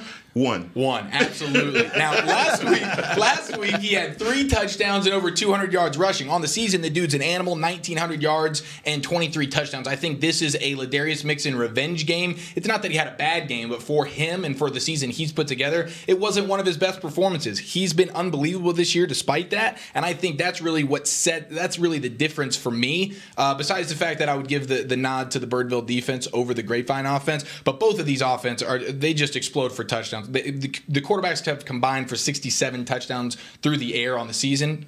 What's up, Kyle? You've had a lot of talk about Birdville defense, but I saw he gave me the look. It's okay. As soon as he gives me that look, it's okay. I know no biggie. But we were talking about this Birdville defense, but what about the Grapevine defense over the last couple of weeks? I know they gave up 28 points against Caprock. That's a lot of points, Cal. But only 14 points against Crowley, and then Carrollton R.L. Turner. They ended up shutting them out. So overall, that defense has played well as of late. Yeah, no, they have, but I think the level of competition there, the level of competition there is the problem. Now, I know my boy, is it Driscoll or Drysdale, linebacker for Grapevine. He's definitely a player to watch. He's had some big interceptions, returned for touchdowns in multiple games against my alma mater, Northwest Texans. When they beat them earlier in the year, he had a huge game. So, I mean, I think Grapevine, they forced 2 turnovers last time they met, and they still didn't do enough to win the game. And I think that's what scares me the most if I'm Grapevine is we limited Mixon, we forced 2 turnovers, we took care of the ball, we didn't turn it over, we still lost the game. So and Hegma, I'll ask, we'll all talk about this. All right, so we've got several rematch games, and we saw several rematch games last week. And we'll talk about this coming up with Miles Dunklin when it comes to Highland Park and Mansfield Timberview. Yeah. But one, the benefit of a team that lost now coming back, it's your second chance. What you've seen this team, you know what you didn't do right, especially a game as close as the Grapevine-Birdville game was. Do you think that benefits Grapevine in this situation with playing with Birdville? Yes, they got those 2 turnovers. I think their defense feels good about the matchup. Offensively, though, I think Cade Rhodes right now is playing his best football by far of the year. He's been magical this last month of the season. Yeah, I said it last week when I made my video from glamping. Oh, yes. That familiarity does breed contentment. When you see 2 teams that have played each other before, I mean, I've seen you, I know you. Remember that dirty shot you gave me? I'm gonna give it back to you. And you did. And the tape is there. But don't shake your head at me. Ladarius Mixon, you know, like you said, he has been unstoppable pretty much throughout the season, being held to 97 yards, 1 touchdown again. That's the one guy in this game that if he goes off, it's over. Birdville's going to run. The other thing about it is, and I think this is very interesting, you brought this up too, Cade Rhodes is literally turning the corner where you're seeing that he is elite. And in North Texas, we have so many great young quarterbacks, sophomores, juniors, seniors, just take a name out of the hat, right? Cade Rhodes is amongst them. But the one thing about playoff football that you got to know when you're a throwing team, if anything happens, you turn the ball over, momentum killer all the time. And then you have to start doing something that you're not accustomed to doing, and that's running the ball. And so it's not that they don't have a running back, because they do. Rashawn Prier is pretty good. He has about 1,100 yards on the season, so he's no slouch. Yeah, pretty decent, okay, right? He's pretty decent. And so one thing is when you have to put on a different costume and become something that you're not, can Grapevine do that? I think Birdville has shown that they can rely heavily on a running game, but also if they have to throw it on you, they can air it out. And to piggyback off that, when we talk about the weather, that's a team that all these teams we've talked about, Grapevine's the one that I think would be affected the most if it's windy and raining, and that passing attack then is not as effective. Well, tomorrow it's going to be here at the Star, so that's going to weather conditions. Don't worry about them. It's indoors, baby. Grapevine's fine. That's the only thing. And the other beauty about tomorrow is the weather. It will be windy at a lot of these games, but the rain shouldn't be there. Tonight is where the weather comes into play more so than necessarily tomorrow. But the Ford Center here can get a little breezy. Zach, how do you feel right now? Oh, let's rewind that and erase it.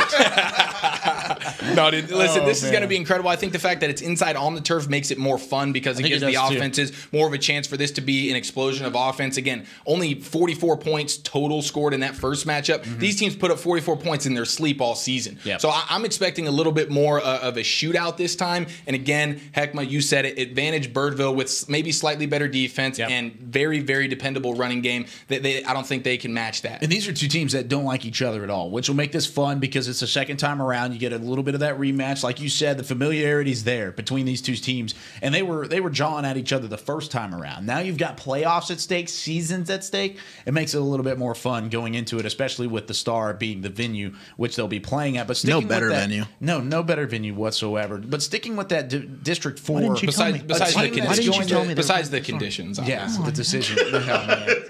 The elements at the Star. Hey, you know what? AT&T opened the roof. Whoever out of the two teams that are in that game, Birdville or Grapevine, they were both beaten by Denton Ryan in district play. And Denton Ryan's on the other side of the bracket, waiting for them if they are able to get a win against Lubbock Coronado. And Coronado, a team that beat an Azle team last week, 41-34.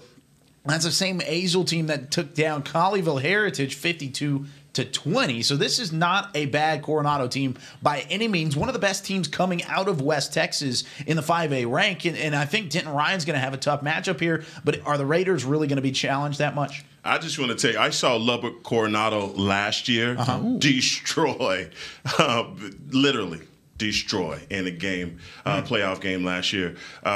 It's big and fast. Yeah. I don't know if they will be able to match the intensity, but I'm telling you, when I saw him last year versus Colleyville didn't have an answer for him, and it was a long 4 quarters. Yeah, it's a different team for Coronado, and Coronado and Ryan met last year as well. Probably in the round prior to them knocking off Heritage, the winner probably would have played Ryan. Coronado went on. They lost to Ryan by 20 in that game. So they also put up the most points that any team put up against Ryan last year. Did you just shut down my whole Coronado thing right there? No, I think Coronado's a good team. I just don't think they're better than Denton Ryan. In all honesty, if I'm being completely, honest with my feels, I think Ryan's about to big brother all 3 of these schools we just talked about. They're about to put them all in their place and steamroll back to the state semifinals. That's not a bad prediction by any means. But look, this Coronado team is solid. They rallied against Azle. They had one of the most exciting wins of the playoffs last week. They averaged 40 points a game on offense. They've got they're just young. They had to replace Quay Gray, who's now at Eastern Illinois, who was their starter last year, who was amazing. Now they've got sophomore Sawyer Robinson, who's had a good season. He had 328 yards, a couple of touchdowns last week, can also get it done on the ground. But their best player is Blair Conwright, the TCU committed receiver, had 14 catches last week. He is so good. The thing is, Ryan has such great athletes on the outside. And just by the way, Drew Sanders, who didn't play in the bi-district round of the playoffs, he didn't need to. He made his debut as Ryan Raider in the playoffs last week. And boys, what do you think the guy did? Oh, well, besides dominate the game, he had a pick 6. And he ran for a 46-yard touchdown out of the Wildcat. Then his day was probably done. I don't think anybody played in the 4th quarter of that game for Ryan last week. So Drew Sanders is a man amongst boys, but Seth Hennigan right there at number 12. And I was waiting for you to get to the Hennigans, man. And that's Amani Bailey, who's also an outstanding player for Ryan. That's the thing. Ryan just has so many athletes. For Seth Hennigan, who's a sophomore quarterback, both these schools having to replace outstanding quarterbacks that graduated last year. I mentioned Quay Gray, Spencer Sanders for Denton Ryan. But Seth Hennigan stepped in and has gotten better and better as the year's gone on. And really all he's got to do, as you can see in some of these highlights, is just get the ball out in space to some of these athletes that they've got across the board, whether it's Amani Bailey, whether it's Drew Sanders, whether it's Robinson, whoever it might be. They've got a plethora of big, fast athletes, and I just think it's going to be too much for Lubbock Coronado. Not that they're not a good football team. I just think Ryan is that much better, and that defense is up there with the elites in all of Texas high school football. If Drew Sanders isn't do they do about division? I don't know if it's just the high school defensive player of the year, but Drew Sanders has to be in that conversation. No doubt. He has to be in that conversation. And this is actually a matchup or a rematch of last year's regional final where Denton Ryan ended up moving on to play Highland Park in the state semis later on down the roads. And that Highland Park team now still defending their 2-time state championships. They had the matchup last week with College Station. Let's go down to that Region 2 bracket and take a quick look at really the entire bracket as a whole before we get to Highland Park specifically. But Frisco Lone Star at the bottom, I want to make note of them because 49-21. Holy cow, what a big time win for Frisco Lone Star at the really that was at McLean Stadium down in Waco. 49-21 over Lufkin. And then Lancaster falls to John Tyler in a good football game. But overall, Mansfield, Timberview, Highland Park, we talked about rematches with Birdville and Grapevine. This is a rematch in its own right. And we've got Miles Dunklin, the voice of the Miles Dunklin. And, of course, we've had Miles on before. Miles, welcome back to the Star. We got to introduce you right. Miles Dunklin. Miles Dunklin. That's actually pretty good. I like that a lot, actually. But, Miles, welcome back into the studio. Glad you're with us again here. Thanks for having me. And overall, Miles, you look at this matchup, 49-7. Highland Park took this one and really took care of Mansfield Timberview in district play earlier in the season. What was the key to that ball game, and how is this one going to be different this week? Well, I think Mansfield Timberview, to be honest, wasn't really putting their best foot forward in that game. They didn't play their quarterback, Jordan Davis. He's now back in the mix. But the key to that game, Highland Park completely dominated what's been a really potent running game for Mansfield Timberview. In that contest, they held Timberview to only 62 rushing yards. I mean, they ran for almost 450 last week against Magnolia West, which was a really good team from a good district. But I think Timberview really didn't put their best foot forward in that game. They're playing a lot of new guys. They mixed up their scheme, and at least the Scots have been able to convince themselves and their players, this is a brand new team they're playing, not the team they beat 42-7. Come on, Miles. It's going to be close. Come on, Miles. Tell the people it's going to be close. Well, I don't know exactly how close the game's going to be. All right, Heckma, but I can tell you that it's going to be more competitive than the last game. I can give you that. How much does having their quarterback back in play, how much does that totally change things for them? I think it gives them a lot more confidence. I'm not sure that he's a guy that's going to make up a 35-point difference, but he definitely makes you respect, in that zone read game. You look at guys like Stacey Sneed. I mean, they went for basically, he went for 300 yards himself last week. Monte Dawson, outstanding sophomore, went for over 100 as well. It's not like Davis is super dynamic, like he jumps off the film to you, but he gives them a lot more confidence. He's their senior starter of a team that has a lot of young guys. Yeah, I'm going to tell you, man, I have been, and everybody, these guys will co-sign here, I've been a bit of a Highland Park hater. I'll be the one to step out on the limb. I think that anybody that is outside the Highland Park program, and Miles, you can feel free to jump in here because I was there not too long ago. I was on the outside looking into Highland Park. Yeah. I think most people do not like Highland Park until you get into the program, you see how they go about their business, and then you realize, wow, these guys are just the real freaking deal. So you're not alone, Heck. I was about to make a point, though. No, go for it. All right, cool. But you're not alone in your hate. And so, but what I saw last week in the game versus College Station completely got me on the bandwagon. So I need the bandwagon application from you before you leave. Can I get the PDF format of that? Because I am on board. Chandler Morris. Yeah. In that game. If you watch football long enough, you start seeing players go from good or kind of good, really good, and then there's great. Yep. Chandler Morris last week, he went to great. I saw him. He literally threw the ball across his body, out route on the opposite hash mark. It was a laser. That is it. Look, man, I think I don't care how long you play the game. That's a very difficult throw to make. There are a lot of guys in college and in pros that can't make that throw. Mm-hmm. This kid at 17, 16 years old is doing it on a daily basis, and to be able to fit balls in small windows the way that he does, and it's not like people are just sitting back saying, okay, Chandler, just throw it wherever you want to. These are contested passes. But I'm telling you, last week I just had to just say it. I'm like, wow, you don't see that. 25 for 36, 396 yards, and 3 touchdowns last week for Chandler Morris. That's a big boy stat line in a game where you go up against a reigning state champion as well in College Station, a game that really there was a lot of adversity there for the Scots, though, Miles, right? Yeah, they really did not play well in the first half. They came out of the first half with only 7 points. There was a lot of frustration, not only for us in the broadcast booth, but the Scots down on the field. Yeah. They shot themselves in the foot quite a bit, but they really had it rolling. I thought that they were the superior team on the field. If you look at the stat sheet, they completely dominated the stat sheet in that game. College Station, their 2 drives were about 35 yards and about 42 yards. So they really never moved the ball throughout the game. But to your point about Chandler Morris, that was the biggest game of his career to this point, and he put up a career high. He also ran the ball very well, but a lot of credit has to go to their receiving core. And there was a great article in the Dallas News this week about, yes, Chandler Morris is a nominee for Offensive Player of the Year, but they have an outstanding group of receivers. They're extremely well coached. And talking to their quarterback coach, Tristan Weber, this morning, had a nice conversation with him on the phone, and he talked about their receivers are just so good technically. They're able to get whatever they want and get the opposition into their technique and then set them up and make big plays, and that's what they did last week.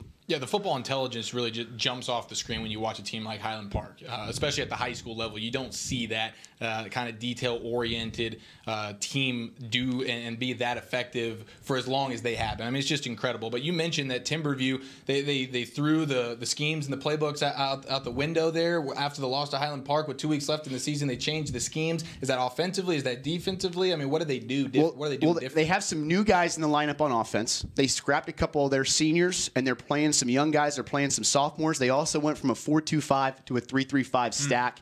They have some really talented defensive backs on this team. Jalen Kimber is a really talented player, number 7, and they're going to move these guys all over the field. So they're going to match up with whatever they think their advantages are in the given week, and they're going to play man-to-man. We expect to see Jalen Kimber playing Finn Corwin a lot tomorrow night. So, Miles, all this means is that they get beat by 60 instead of 30 this time. Well, I just want to ask about, you mentioned the last time we had John, the defensive line was a little banged up. And from what I got to see from the College Station game, it seemed that Prince Dorba really stepped up and emerged whenever Highland Park needed to play on the defensive line. How has that been, kind of the health-wise of that rotation and Prince Dorba's play here in the postseason? Well, Dorba's been dominant. I mean, he's also a nominee for the Defensive Player of the Year, deservedly so. And Prince has been great, but they're very well coached on defense as well. The thing is that at one point last week, they were playing without basically 5 of their top 6 linebackers, which was really remarkable. But they got Cal Hershey back. He was out there playing with a brace on his wrist, a heavy tape job. He gave them a big shot in the arm. And they're also going to pick up Chris Reed back this week as well, who's been their most productive linebacker. So they were able to weather the storm. They got guys they're never going to get back. Their team captain, James Lightbourne, their most productive linebacker in the early going, Andrew Bonnet. Those guys are both done for the year. But the guys they have, they've coached them really well, and they're very, very deep. A lot of teams would be totally done with the amount of losses they had at one particular position group. But thankfully, they're so good on the back end, and they're so dominant with their pass rush that 3 guys they have up front can get pressure with just 3. And you guys know how much easier that makes it on everybody else. Yeah, you look at the game last week with College Station and Highland Park. It was really one of the few times they've been tested all season long. One of the first times they were tested, or maybe the first time they were really tested, it was against Frisco Lone Star, and they're waiting on the other side of the bracket with a matchup with John Tyler, that game being played later on, or I think it's tomorrow, that matchup. But with that being said, what do you know about this Lone Star team, and what do they bring to the table in a game against John Tyler tomorrow? Well, a really good defense. You know, they're very well coached, and they're very athletic. They have a lot of size in their secondary, and what that can do with a lot of teams, you know, in this spread era we're playing in, you get guys out in space. If you have a dominant athlete that actually has some size that can play one-on-one, well, that gives you a chance to have some success. And they do a great job of that. They also have some weapons on the offensive end with guys like Marvin Mims. So, you know, Lone Star is a team. They don't have a long history, but as long as they've been around, they've been winners. And they believe in themselves, certainly, as a winning program. And I would say that Highland Park was frustrated after that game, talking to guys like Chandler Morris and Randy Allen and their coaching staff. They felt like, hey, we should have scored more points in that game. So I think they feel confident. But, you know, that's a team that when you guys asked me, Heckman, you asked me earlier this year, who's the team that can give Highland Park trouble? What's going to give Highland Park trouble? And my answer was, hey, Frisco Lone Star was able to press them and have some good athletes on the outside. They have some really good athletes on defense, and that should be a tough test for them next week. Well, and Lone Star is a much better team now than they were earlier in the season. I mean, they're first 14 turnovers on defense in the last 4 weeks. And Marvin Mims, you brought him up. I've been saying it for the last 6 weeks or so. He's their guy. I mean, we talk a lot about Julian Larry. If Mims is going, that's when Lone Star's at their best. Yeah, I tell you what. The other thing about it is when you look at John Tyler, and just discovering who they are as a football team, you got to look at their losses that they've had. I mean, I think the first loss that they had in the season was to Cedar Hill. They got blown out. The next game, I think it was a rivalry game to Longview. They got blown out. They had a lot of penalties and things like that where you see they came unglued. Looking at Lone Star, every game that they've played in, they've been competitive in those losses. Even, you know, again, in those losses, I think that the one game that they just got beat head-to-head was the Highland Park game. The Colony game, I just got to throw the weather in that. They played in a torrential. It was a hook and ladder. Yeah, but at the end to lose it. Yeah. You know, but it took something special to get the victory, and you said it, man. When teams in this new RPO offense era, when defenses come out and they pressure you and they get up on you, that throws off the timing of that offense. And Lone Star is the one team in that district that can do that. And what I will say about that is that that's easy to do, I think, for a quarter or a quarter and a half or 2 quarters. Can you play that style for all 4 quarters? Commit. That's a lot. That's a lot to ask out of your kids to be able to lock down and not make a mistake. We're going to play one-on-one. To do that for 4 quarters, especially against a team like Highland Park that does a great job of adjusting. And I don't want to get too ahead of ourselves here because they still have a game to play tomorrow. Yes. But they're so well coached there at HP, and they're able to figure out little things throughout the course of the game where they can take advantage. I'm sure Randy Allen was absolutely just laughing his face off whenever he heard that Timberview was changing up their schemes and you know, throwing everything out the. It's a good tune-up against that new 3-3-5 right before they play the Lone Star 3-3-5. Well, they've played a lot of that scheme. Have they? But I will say that Randy Allen is a guy similar to a Bill Belichick. He's not laughing. In that he makes his guys believe on Monday and on Sunday that they're unbeatable. And then maybe on Monday they feel like they have a little chance to win, and by Friday they feel great. Yeah. But they do a great job of hyping their kids up about, look, this is a different Timberview team. They are not the same team. They treated this like it was a brand new season, the last 2 games, and that's their attitude going into tomorrow. Highland Park and Mansfield Timberview, a game tomorrow. John Tyler and Lone Star in that Division I Region 2 of 5A. Miles Dunklin, thanks so much for joining us. Thank you, guys. Here on Whataburger Friday Night Stars. Always glad to have Miles Dunklin, a part of the Game On Sports crew. Miles Dunklin. You guys do it better than I can. You got it done. But when we come back here on Whataburger Friday Night Stars, we're going to talk about 5A Division 2 and 4A Division 1 when we come back. Here from the Star in Frisco, we'll take a quick break, and we'll return in a moment.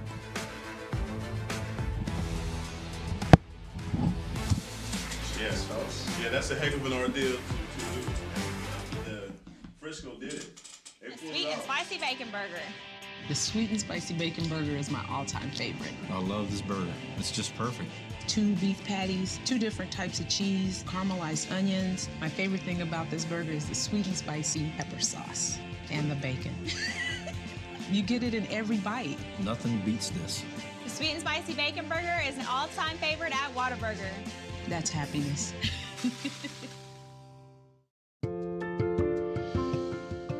Little ideas can turn into big dreams. Big dreams require careful planning and the right partner. A partner dedicated to helping you take care of your employees, protect your business, and plan for the future. It's sometimes overwhelming. It's often exciting. It's your story, and we can help. SWBC.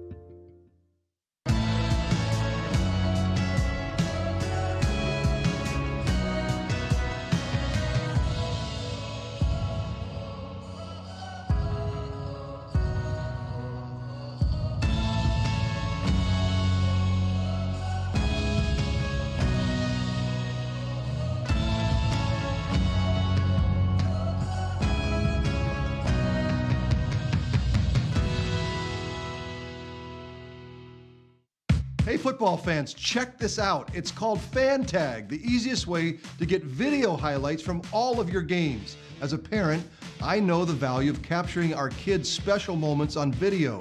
Fan Tag makes it easy to relive a memory or share it with family, friends, and recruiters. Download the Fan Tag app, and on game day, find your event and get instant highlights delivered right to your phone. So never miss a moment. Try Fan Tag today. It's free. This is Academy Sports and Outdoors. We offer a huge sports and outdoors selection of top name brand gear like you've never seen. All at low prices like you've never seen. Because we're a sports and outdoor store like you've never seen. Visit us in store or at academy.com for the guaranteed lowest prices. Academy Sports and Outdoors, for all for less. In a world where a young family embarks on an incredible journey, a son gets lost in an epic film. A father wills his team to victory, while a mother tries to talk to her daughter, who is posting online at a rate she has never seen until now. With high-speed Wi-Fi, free live TV and movies, there's something for everyone. Download the American app, and the best in entertainment travels with you.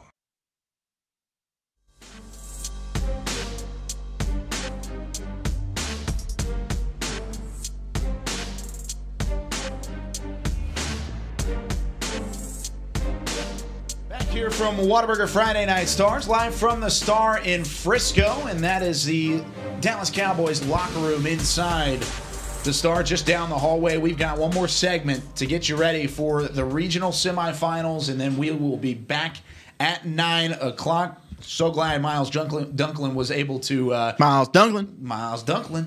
Yeah, see, you guys are way better at it. But in general. So glad. Yeah, well, that's fair. But so glad he was able to join us and talk some Highland Park and a little bit of that 5A Division II ranks. Thanks, buddy. Or Division 1 ranks, rather. Let's look at 5A, Division 2, though, starting with Region 1. And we'll get through this pretty quickly because we've got some predictions to get to as well here in a little bit. But starting with the Region 1 bracket, you've got Wichita Falls Rider, Canyon Randall up there at the top. That game being played tonight in Childress, way out in West Texas. And then you've got Lubbock Cooper and Justin Northwest. That one's at ACU's Wildcat Stadium. That one's that's your people, right? Yeah, that's my people. Yeah, that one's that game started at 4. Yeah, and it ended about 4 minutes ago. Oh, did it? Yeah. It's over already? Wow, what a fast game. What happened to me? It was a quick one. My Texans had 4 turnovers, boys. Oh, no. And they only scored 14 points. What? Yeah. Wow. My Northwest Texans have put up like 70 points. Yeah, that's shocking because they've been a juggernaut on offense. The thing is, you play Lubbock Cooper, you're used to playing Fort Worth Polytechnic, and this is when it comes to bite you. In the third round of the playoffs, that's going to come to bite you. You haven't played anybody since Grapevine in week 2. They smoked you, okay? And then you go out and you dominate a bunch of lowly teams, and now you meet a Lubbock Cooper team who was only giving up 14 points a game. That's exactly what they gave you. 4 turnovers. I mean, you're never going to win a game doing that. Their guys, I mean, Ahmad threw 2 picks. He didn't have the 400-yard outing like he's used to. Demarius Hosey at running back. He had 165 yards rushing, but he had 35 carries. He only averaged just over 4 yards an attempt. This dude's 8 yards a carry, 400 yards a game. I mean, this guy put up crazy numbers. So it just didn't happen. That Lubbock Cooper defense was far too good, and Northwest I kind of get what they had coming to them. When your schedule's that easy, you know, at some point you're going to face a juggernaut. Are you calling it the Cupcake Division? I think I'm doing that. Well, still a great season for Northwest. An incredible season. I mean, they won their first You're district right. title in 50 years. Why do you do that for him, though? What do you mean? How you just look? did If that? Lincoln were winning games, buddy, I'd have your back too. Is that right? Thank you, see that? Do you see that? No, I didn't say anything about Lincoln. I went ahead and volunteered you to be the new head coach there. By the way, they're looking for one. Look, don't even get me started about the resigning head coach at Lincoln High School. These are my Texans. Look at these are my Texans, man. Woo! Out here making plays. I mean, they got the skill guys. I mean, these guys have been putting up 50-something points a game, tons of yards, and they just couldn't do it. That Cooper defense is really, really good, and that's really the first good defense they've faced in 2 months. Yeah, Cooper and Coronado out of the Lubbock area are always very competitive schools. Definitely so. And you look at Justin Northwest, also a team that's not really used to being there. No, absolutely not. Absolutely, and that's because in that position as the favorite. Sure, and it's because they're usually in much tougher districts, and they're usually a 4 seed, and so their first round matchup is usually against one of the teams that we see in the 6A rankings now. Guys like Allen and stuff. That's who we used to face in the first round. Coppell when they were doing their thing. That's what we would face in the first round and get bumped. And now they're playing Wichita Falls. You know, it's the third round before you see a good team. Yeah. It's a tough matchup, and you look at Lubbock Cooper and you look at Justin Northwest, and for a team that hasn't been there, if you get that far and you face a juggernaut like Lubbock Cooper, it's a tough thing to make that adjustment after, like you said, playing a little bit easier of a schedule. Not an easy schedule on the docket this evening, though, for 5A Division 2 Region 2. Oh my goodness, we've got 2 incredible games in this region tonight. How about Aledo, South Oak Cliff? We've had this one scheduled, circled, and highlighted since we saw the bracket released, that these 2 teams can meet each other. Well, it's happening, and it's happening tonight. We had Coach Jason Todd on, sitting in Heckma's chair last week, and that was outstanding after his big-time win over Frisco. Aledo, on the other hand, they are the juggernaut. They are the favorite. And then you've got Reedy and Burleson Centennial down there at the bottom. Let's start with Aledo, South Oak Cliff. Are you as excited about this Heckma as you thought you would be? Scared? It's until I'm sitting here, I'm filling out my bracket, and I'm like, all right, suck state champions. Let's go, baby. We love Jason Todd. We love the South Oak Cliff Golden Bears, man. They're a great team. Their defense is fun to watch. Their uniforms are awesome. They're awesome. And then I went ahead and I watched that Aledo game last week versus Lovejoy, and I realized, oh, snap. Aledo, we talk about Highland Park and how well coached they are and just a methodical. Aledo is that in their own respective region and area. The Bearcats, man, they are in every area, especially on offense, with Jace McClellan, the OU commit, at running back. What's his last name? McClellan. Okay. And you have JoJo Earl, who's going to be one of the best wide receivers in DFW, the best, man. The best. He's a sophomore right now. He's sensational. Jake Bishop, the long line of the Bishops, and they've just got a winning tradition. They've reached the state title game 7 out of the last 9 years. It's an uphill battle for South Oak Cliff, but they've got all of DISD behind them in this one. All right. I mean, South Oak Cliff, just giving you a little backdrop to the Oak Cliff pride that's on the line right now. South Oak Cliff was a school that probably 3 years ago, they were doing specials about how the school was falling in, how they were going in and getting asbestos out of the school and doing all kinds of investigating into Dallas Independent School District to find out what's going on at South Oak Cliff. What did Jason Todd do? He went to that school. He injected pride in it. The football players, they do all kind of community stuff as far as cleaning up around. It's a changed program. And look, Aledo is a school, guys, that have been there. They've done that. They've year after year after year, they have the numbers to prove it. For South Oak Cliff, it starts right now. It starts right now. If they want to pave their way, they want to go to state, it has to go through one of the toughest teams in the state, period. And when we talked to Jason Todd weeks ago, when we first got him on, what did he start talking about?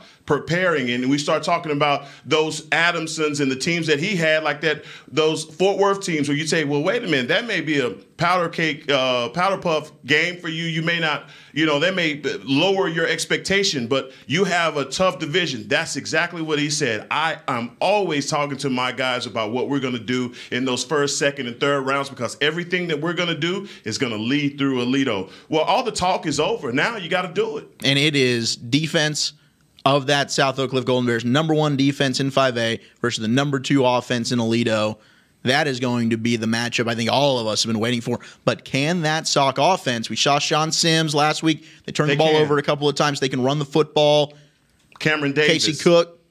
Yeah, Cameron Davis. They got some players over there, man. Yeah, and I just think the difference in this game, you know about the stars, and they got Parker over there, might be a defensive, player of the year. I mean, this guy's an absolute animal. And then you mentioned McClellan on the other side. I mean, those are probably, when you get down to it, probably the 2 best players on the field, and that's just going to be fun that they're going to be on opposite sides of the ball, and you'll see a couple of matchups. Who knows? Maybe McClellan's got to do some blocking on old Parker. That's just going to be fun there. But you talk about how it's best on best. Well, let's not forget that Sauk puts up 50 points a game. Oak Cliff. And Aledo only gives up 13 points a game. So they're great on both sides of the ball, but I think the difference in this game is the quarterback position. I just think Bishop brings more to the table through the air than Sims. I do. And I think Bishop can also get it done on the ground. They're both dual threat guys, but Bishop, I trust his arm through the air if the game's on the line and we need to make plays through the air. I think Bishop's the guy that can do that over Sims. That's just my opinion. Well, Bishop better turn around and give the ball to his running back and not be the one that's trying to do it, because if Sauk knocks him out of the game,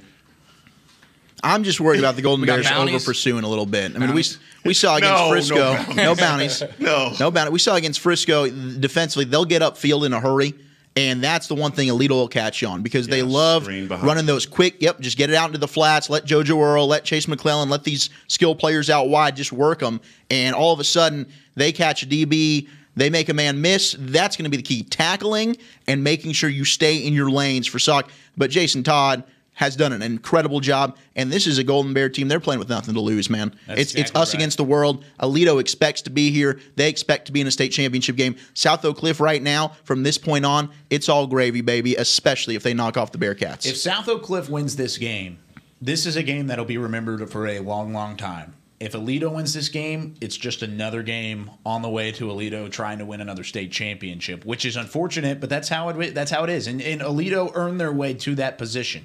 Aledo earned the way to be able to get to the point to say that this is just another step in the path along the way. South Oak Cliff has something to prove, and that's why I'm excited about this football game, because it's a little bit of a different mindset on both teams. I think that's a great point. Frisco Reedy and Burles and Centennial awaiting the winner of that Aledo South Oak Cliff game. This is a game that really could just be as good as anybody else thought it would be. Centennial, a team who we didn't really talk about a ton throughout the regular season, but all of a sudden they've just thrusted themselves onto the scene, and they've been awesome. Well, I guess who their only losses to? Who is it? Aledo. So, they're 11-1. They're 1 losses to Aledo. And they're also a very good team. They came from behind to beat a good Corsicana team. They scored 14 unanswered points. They ran the football effectively. They had 292 yards and 4 touchdowns as a team. They've got a committee approach. Their defense has 3 shutouts on the season. They've been great this year. They give up 18 points a game, as you see there. But for Frisco Reedy, this has been a historical year. They win their first ever district championship, first ever undefeated season, first ever playoff wins, first time being ranked in the AP poll. Fosky, Fosky, Fosky! Fosky. I was waiting on it. The fourth best offense among 5A teams, averaging 230. Well, you can see all the stats. I don't need to give them to you, man. Fosky. But Michael Ferrara at running back, too, has been a force to allow a lot of balance. We know about Fosky. The dude is a beast. Mike Ferrari. They're throwing the football over the place, but Mike Ferrara at running back, man, he's bringing the bolognese. Get out the way, because this is a very complete Frisco Reedy team. It's a very complete team, and really a team that could win a state championship at that level, but you've got Aledo waiting. If Aledo gets through, if they don't get through, then you've got South Oak Cliff. So no matter what, who emerges from this, it's going to be another heavyweight matchup next week, and that's how it is in Texas high school football. That's what you got to love about that win by or survive and advance mentality. It's definitely in play. Let's go to 4A really quickly. 4A Division 1. Division 1 Region 1 is where we'll just quickly look at the bracket, and then we'll look at some of the area teams as well. Region 1, you've got Canyon and Hereford there, and then Decatur. Wichita Falls, Decatur Hershey. against the Hershey Huskies. How about Decatur, though, and the Making Eagles? a run. We're going to give them some love later on in the overtime show, but Decatur and the Eagles making a big-time win and a big-time statement last week, 41-28 over Andrews. They deserve to get some eyeballs on that football game, because that's going to be a lot of fun at Newton Field. Now let's go down to Region 2, and this is where we see some of the area teams, including a rematch from a district matchup out of District 7 4A. Argyle and Salina down at the bottom. Waco La Vega and Paris. That game happened last night. So let's go quickly into Waco La Vega and Paris. This is a final score where Paris actually early in this football game ended up going up in this football, or early in the first quarter. They ended up scoring on a 68-yard touchdown run, but that was about it. And the stats aren't there from that game. We didn't have access to those. But 38-20, La Vega put up 17 unanswered and were able to just kind of rally to a win. Now it sets up La Vega versus a potential Argyle matchup if Argyle is able to advance in the next round in their rematch versus Salina, and that's a very familiar. Oh, is it, man? These two teams have already been talking a lot of smack with one another. Very familiar. And Argyle has defeated all these teams. They've already beaten Salina. They already beat Waco La Vega. Yep. So Argyle's sitting pretty right now, and their last meeting was 3 weeks ago, and Argyle absolutely smacked Salina. I think the final was 63-21.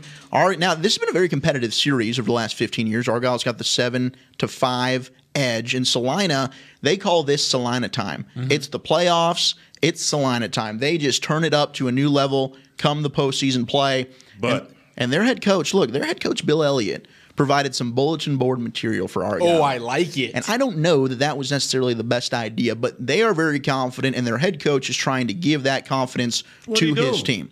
He said, I don't think Argyle is getting any better.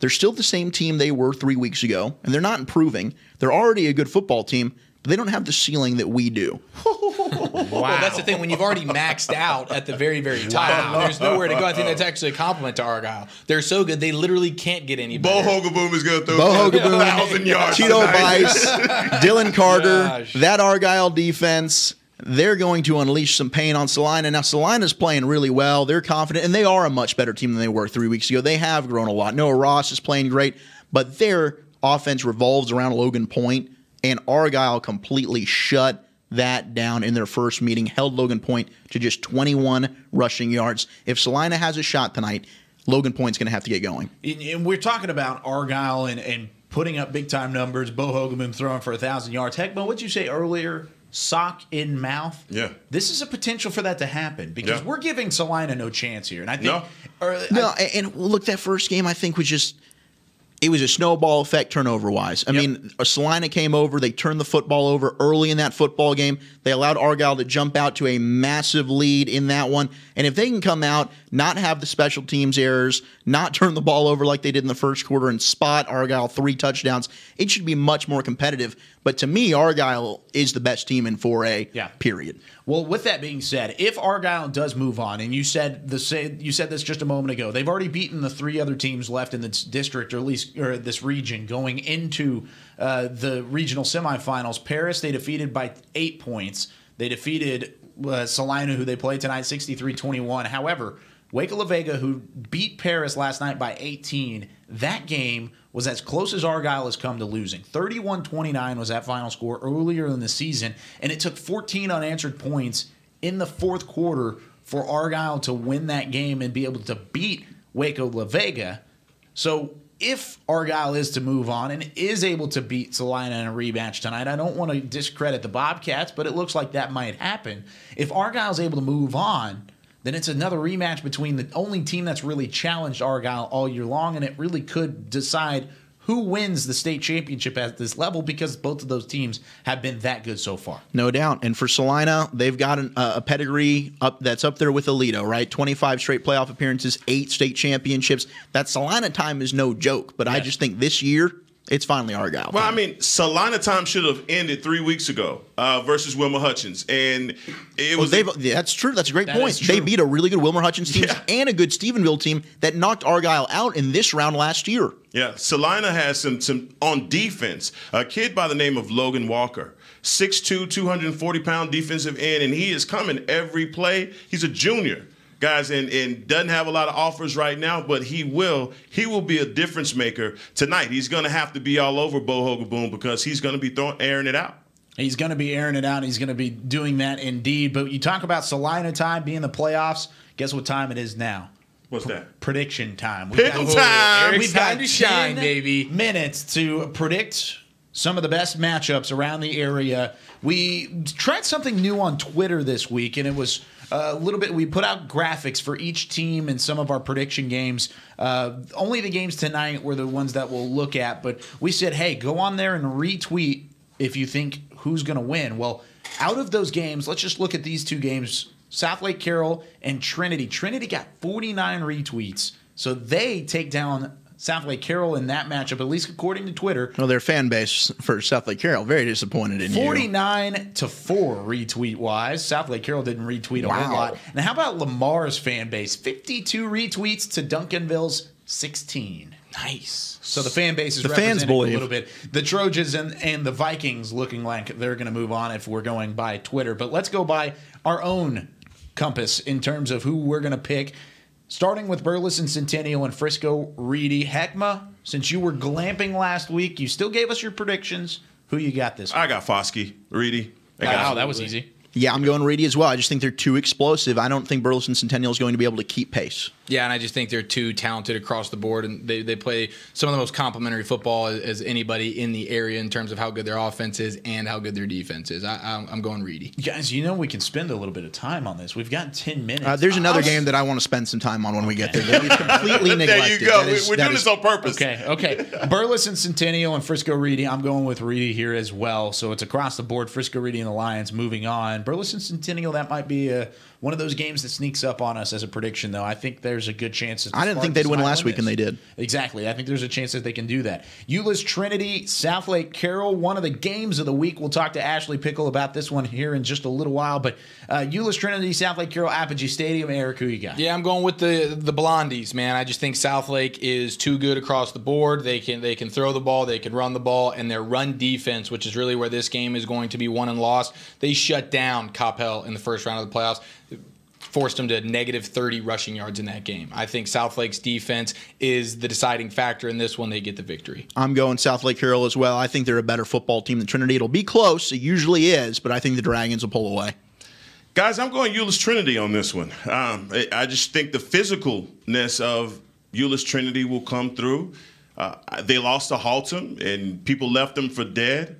I think they have something to prove in this game. They kind of gave up a lot of their swag 6 weeks ago in order for them to get it back. They were the team at the beginning of the season that we were all saying nobody wants to get in their way. And then all of a sudden, you start seeing South Lake Carroll start to get that reputation. Mm-hmm. I think it changes tonight. I'm going Euless Trinity. Wow, okay, not a bad pick by any means. I'm going to go with South Lake Carroll here. I don't think it's going to be a blowout by any means, but I still think Carroll kind of controls this game a little bit. Maybe is that chalk? Is that the definition of chalk? Is that chalk by definition? I don't think that one's a chalk pick. For you? For Trinity? No, that's not. I wouldn't count that as chalk. Good for you. I'm proud of you, Heckma. Thank you. He's making a conservative. We're in his head now. Game on. Making a conservative. Not in my head. And if you are, I got a lot of room. I wake you up in the morning. Arlington, Lamar, Duncanville. This is one of the best matchups as well. You're first, Kyle. State. You pick first, Kyle. I'll pick first. I'm taking Duncanville. He cannot take Duncanville. I just circled it on the He paper. cannot. Guys. It's a cop-out. It is a cop-out, right? He's been all over Lamar all week. All week. He's been on him on Twitter. Flooding Twitter. He is. And he was the one that voted that you picked Birdville. Is that right? Oh, my gosh. I love Jack Dawson. I appreciate that, and I stand by that, but...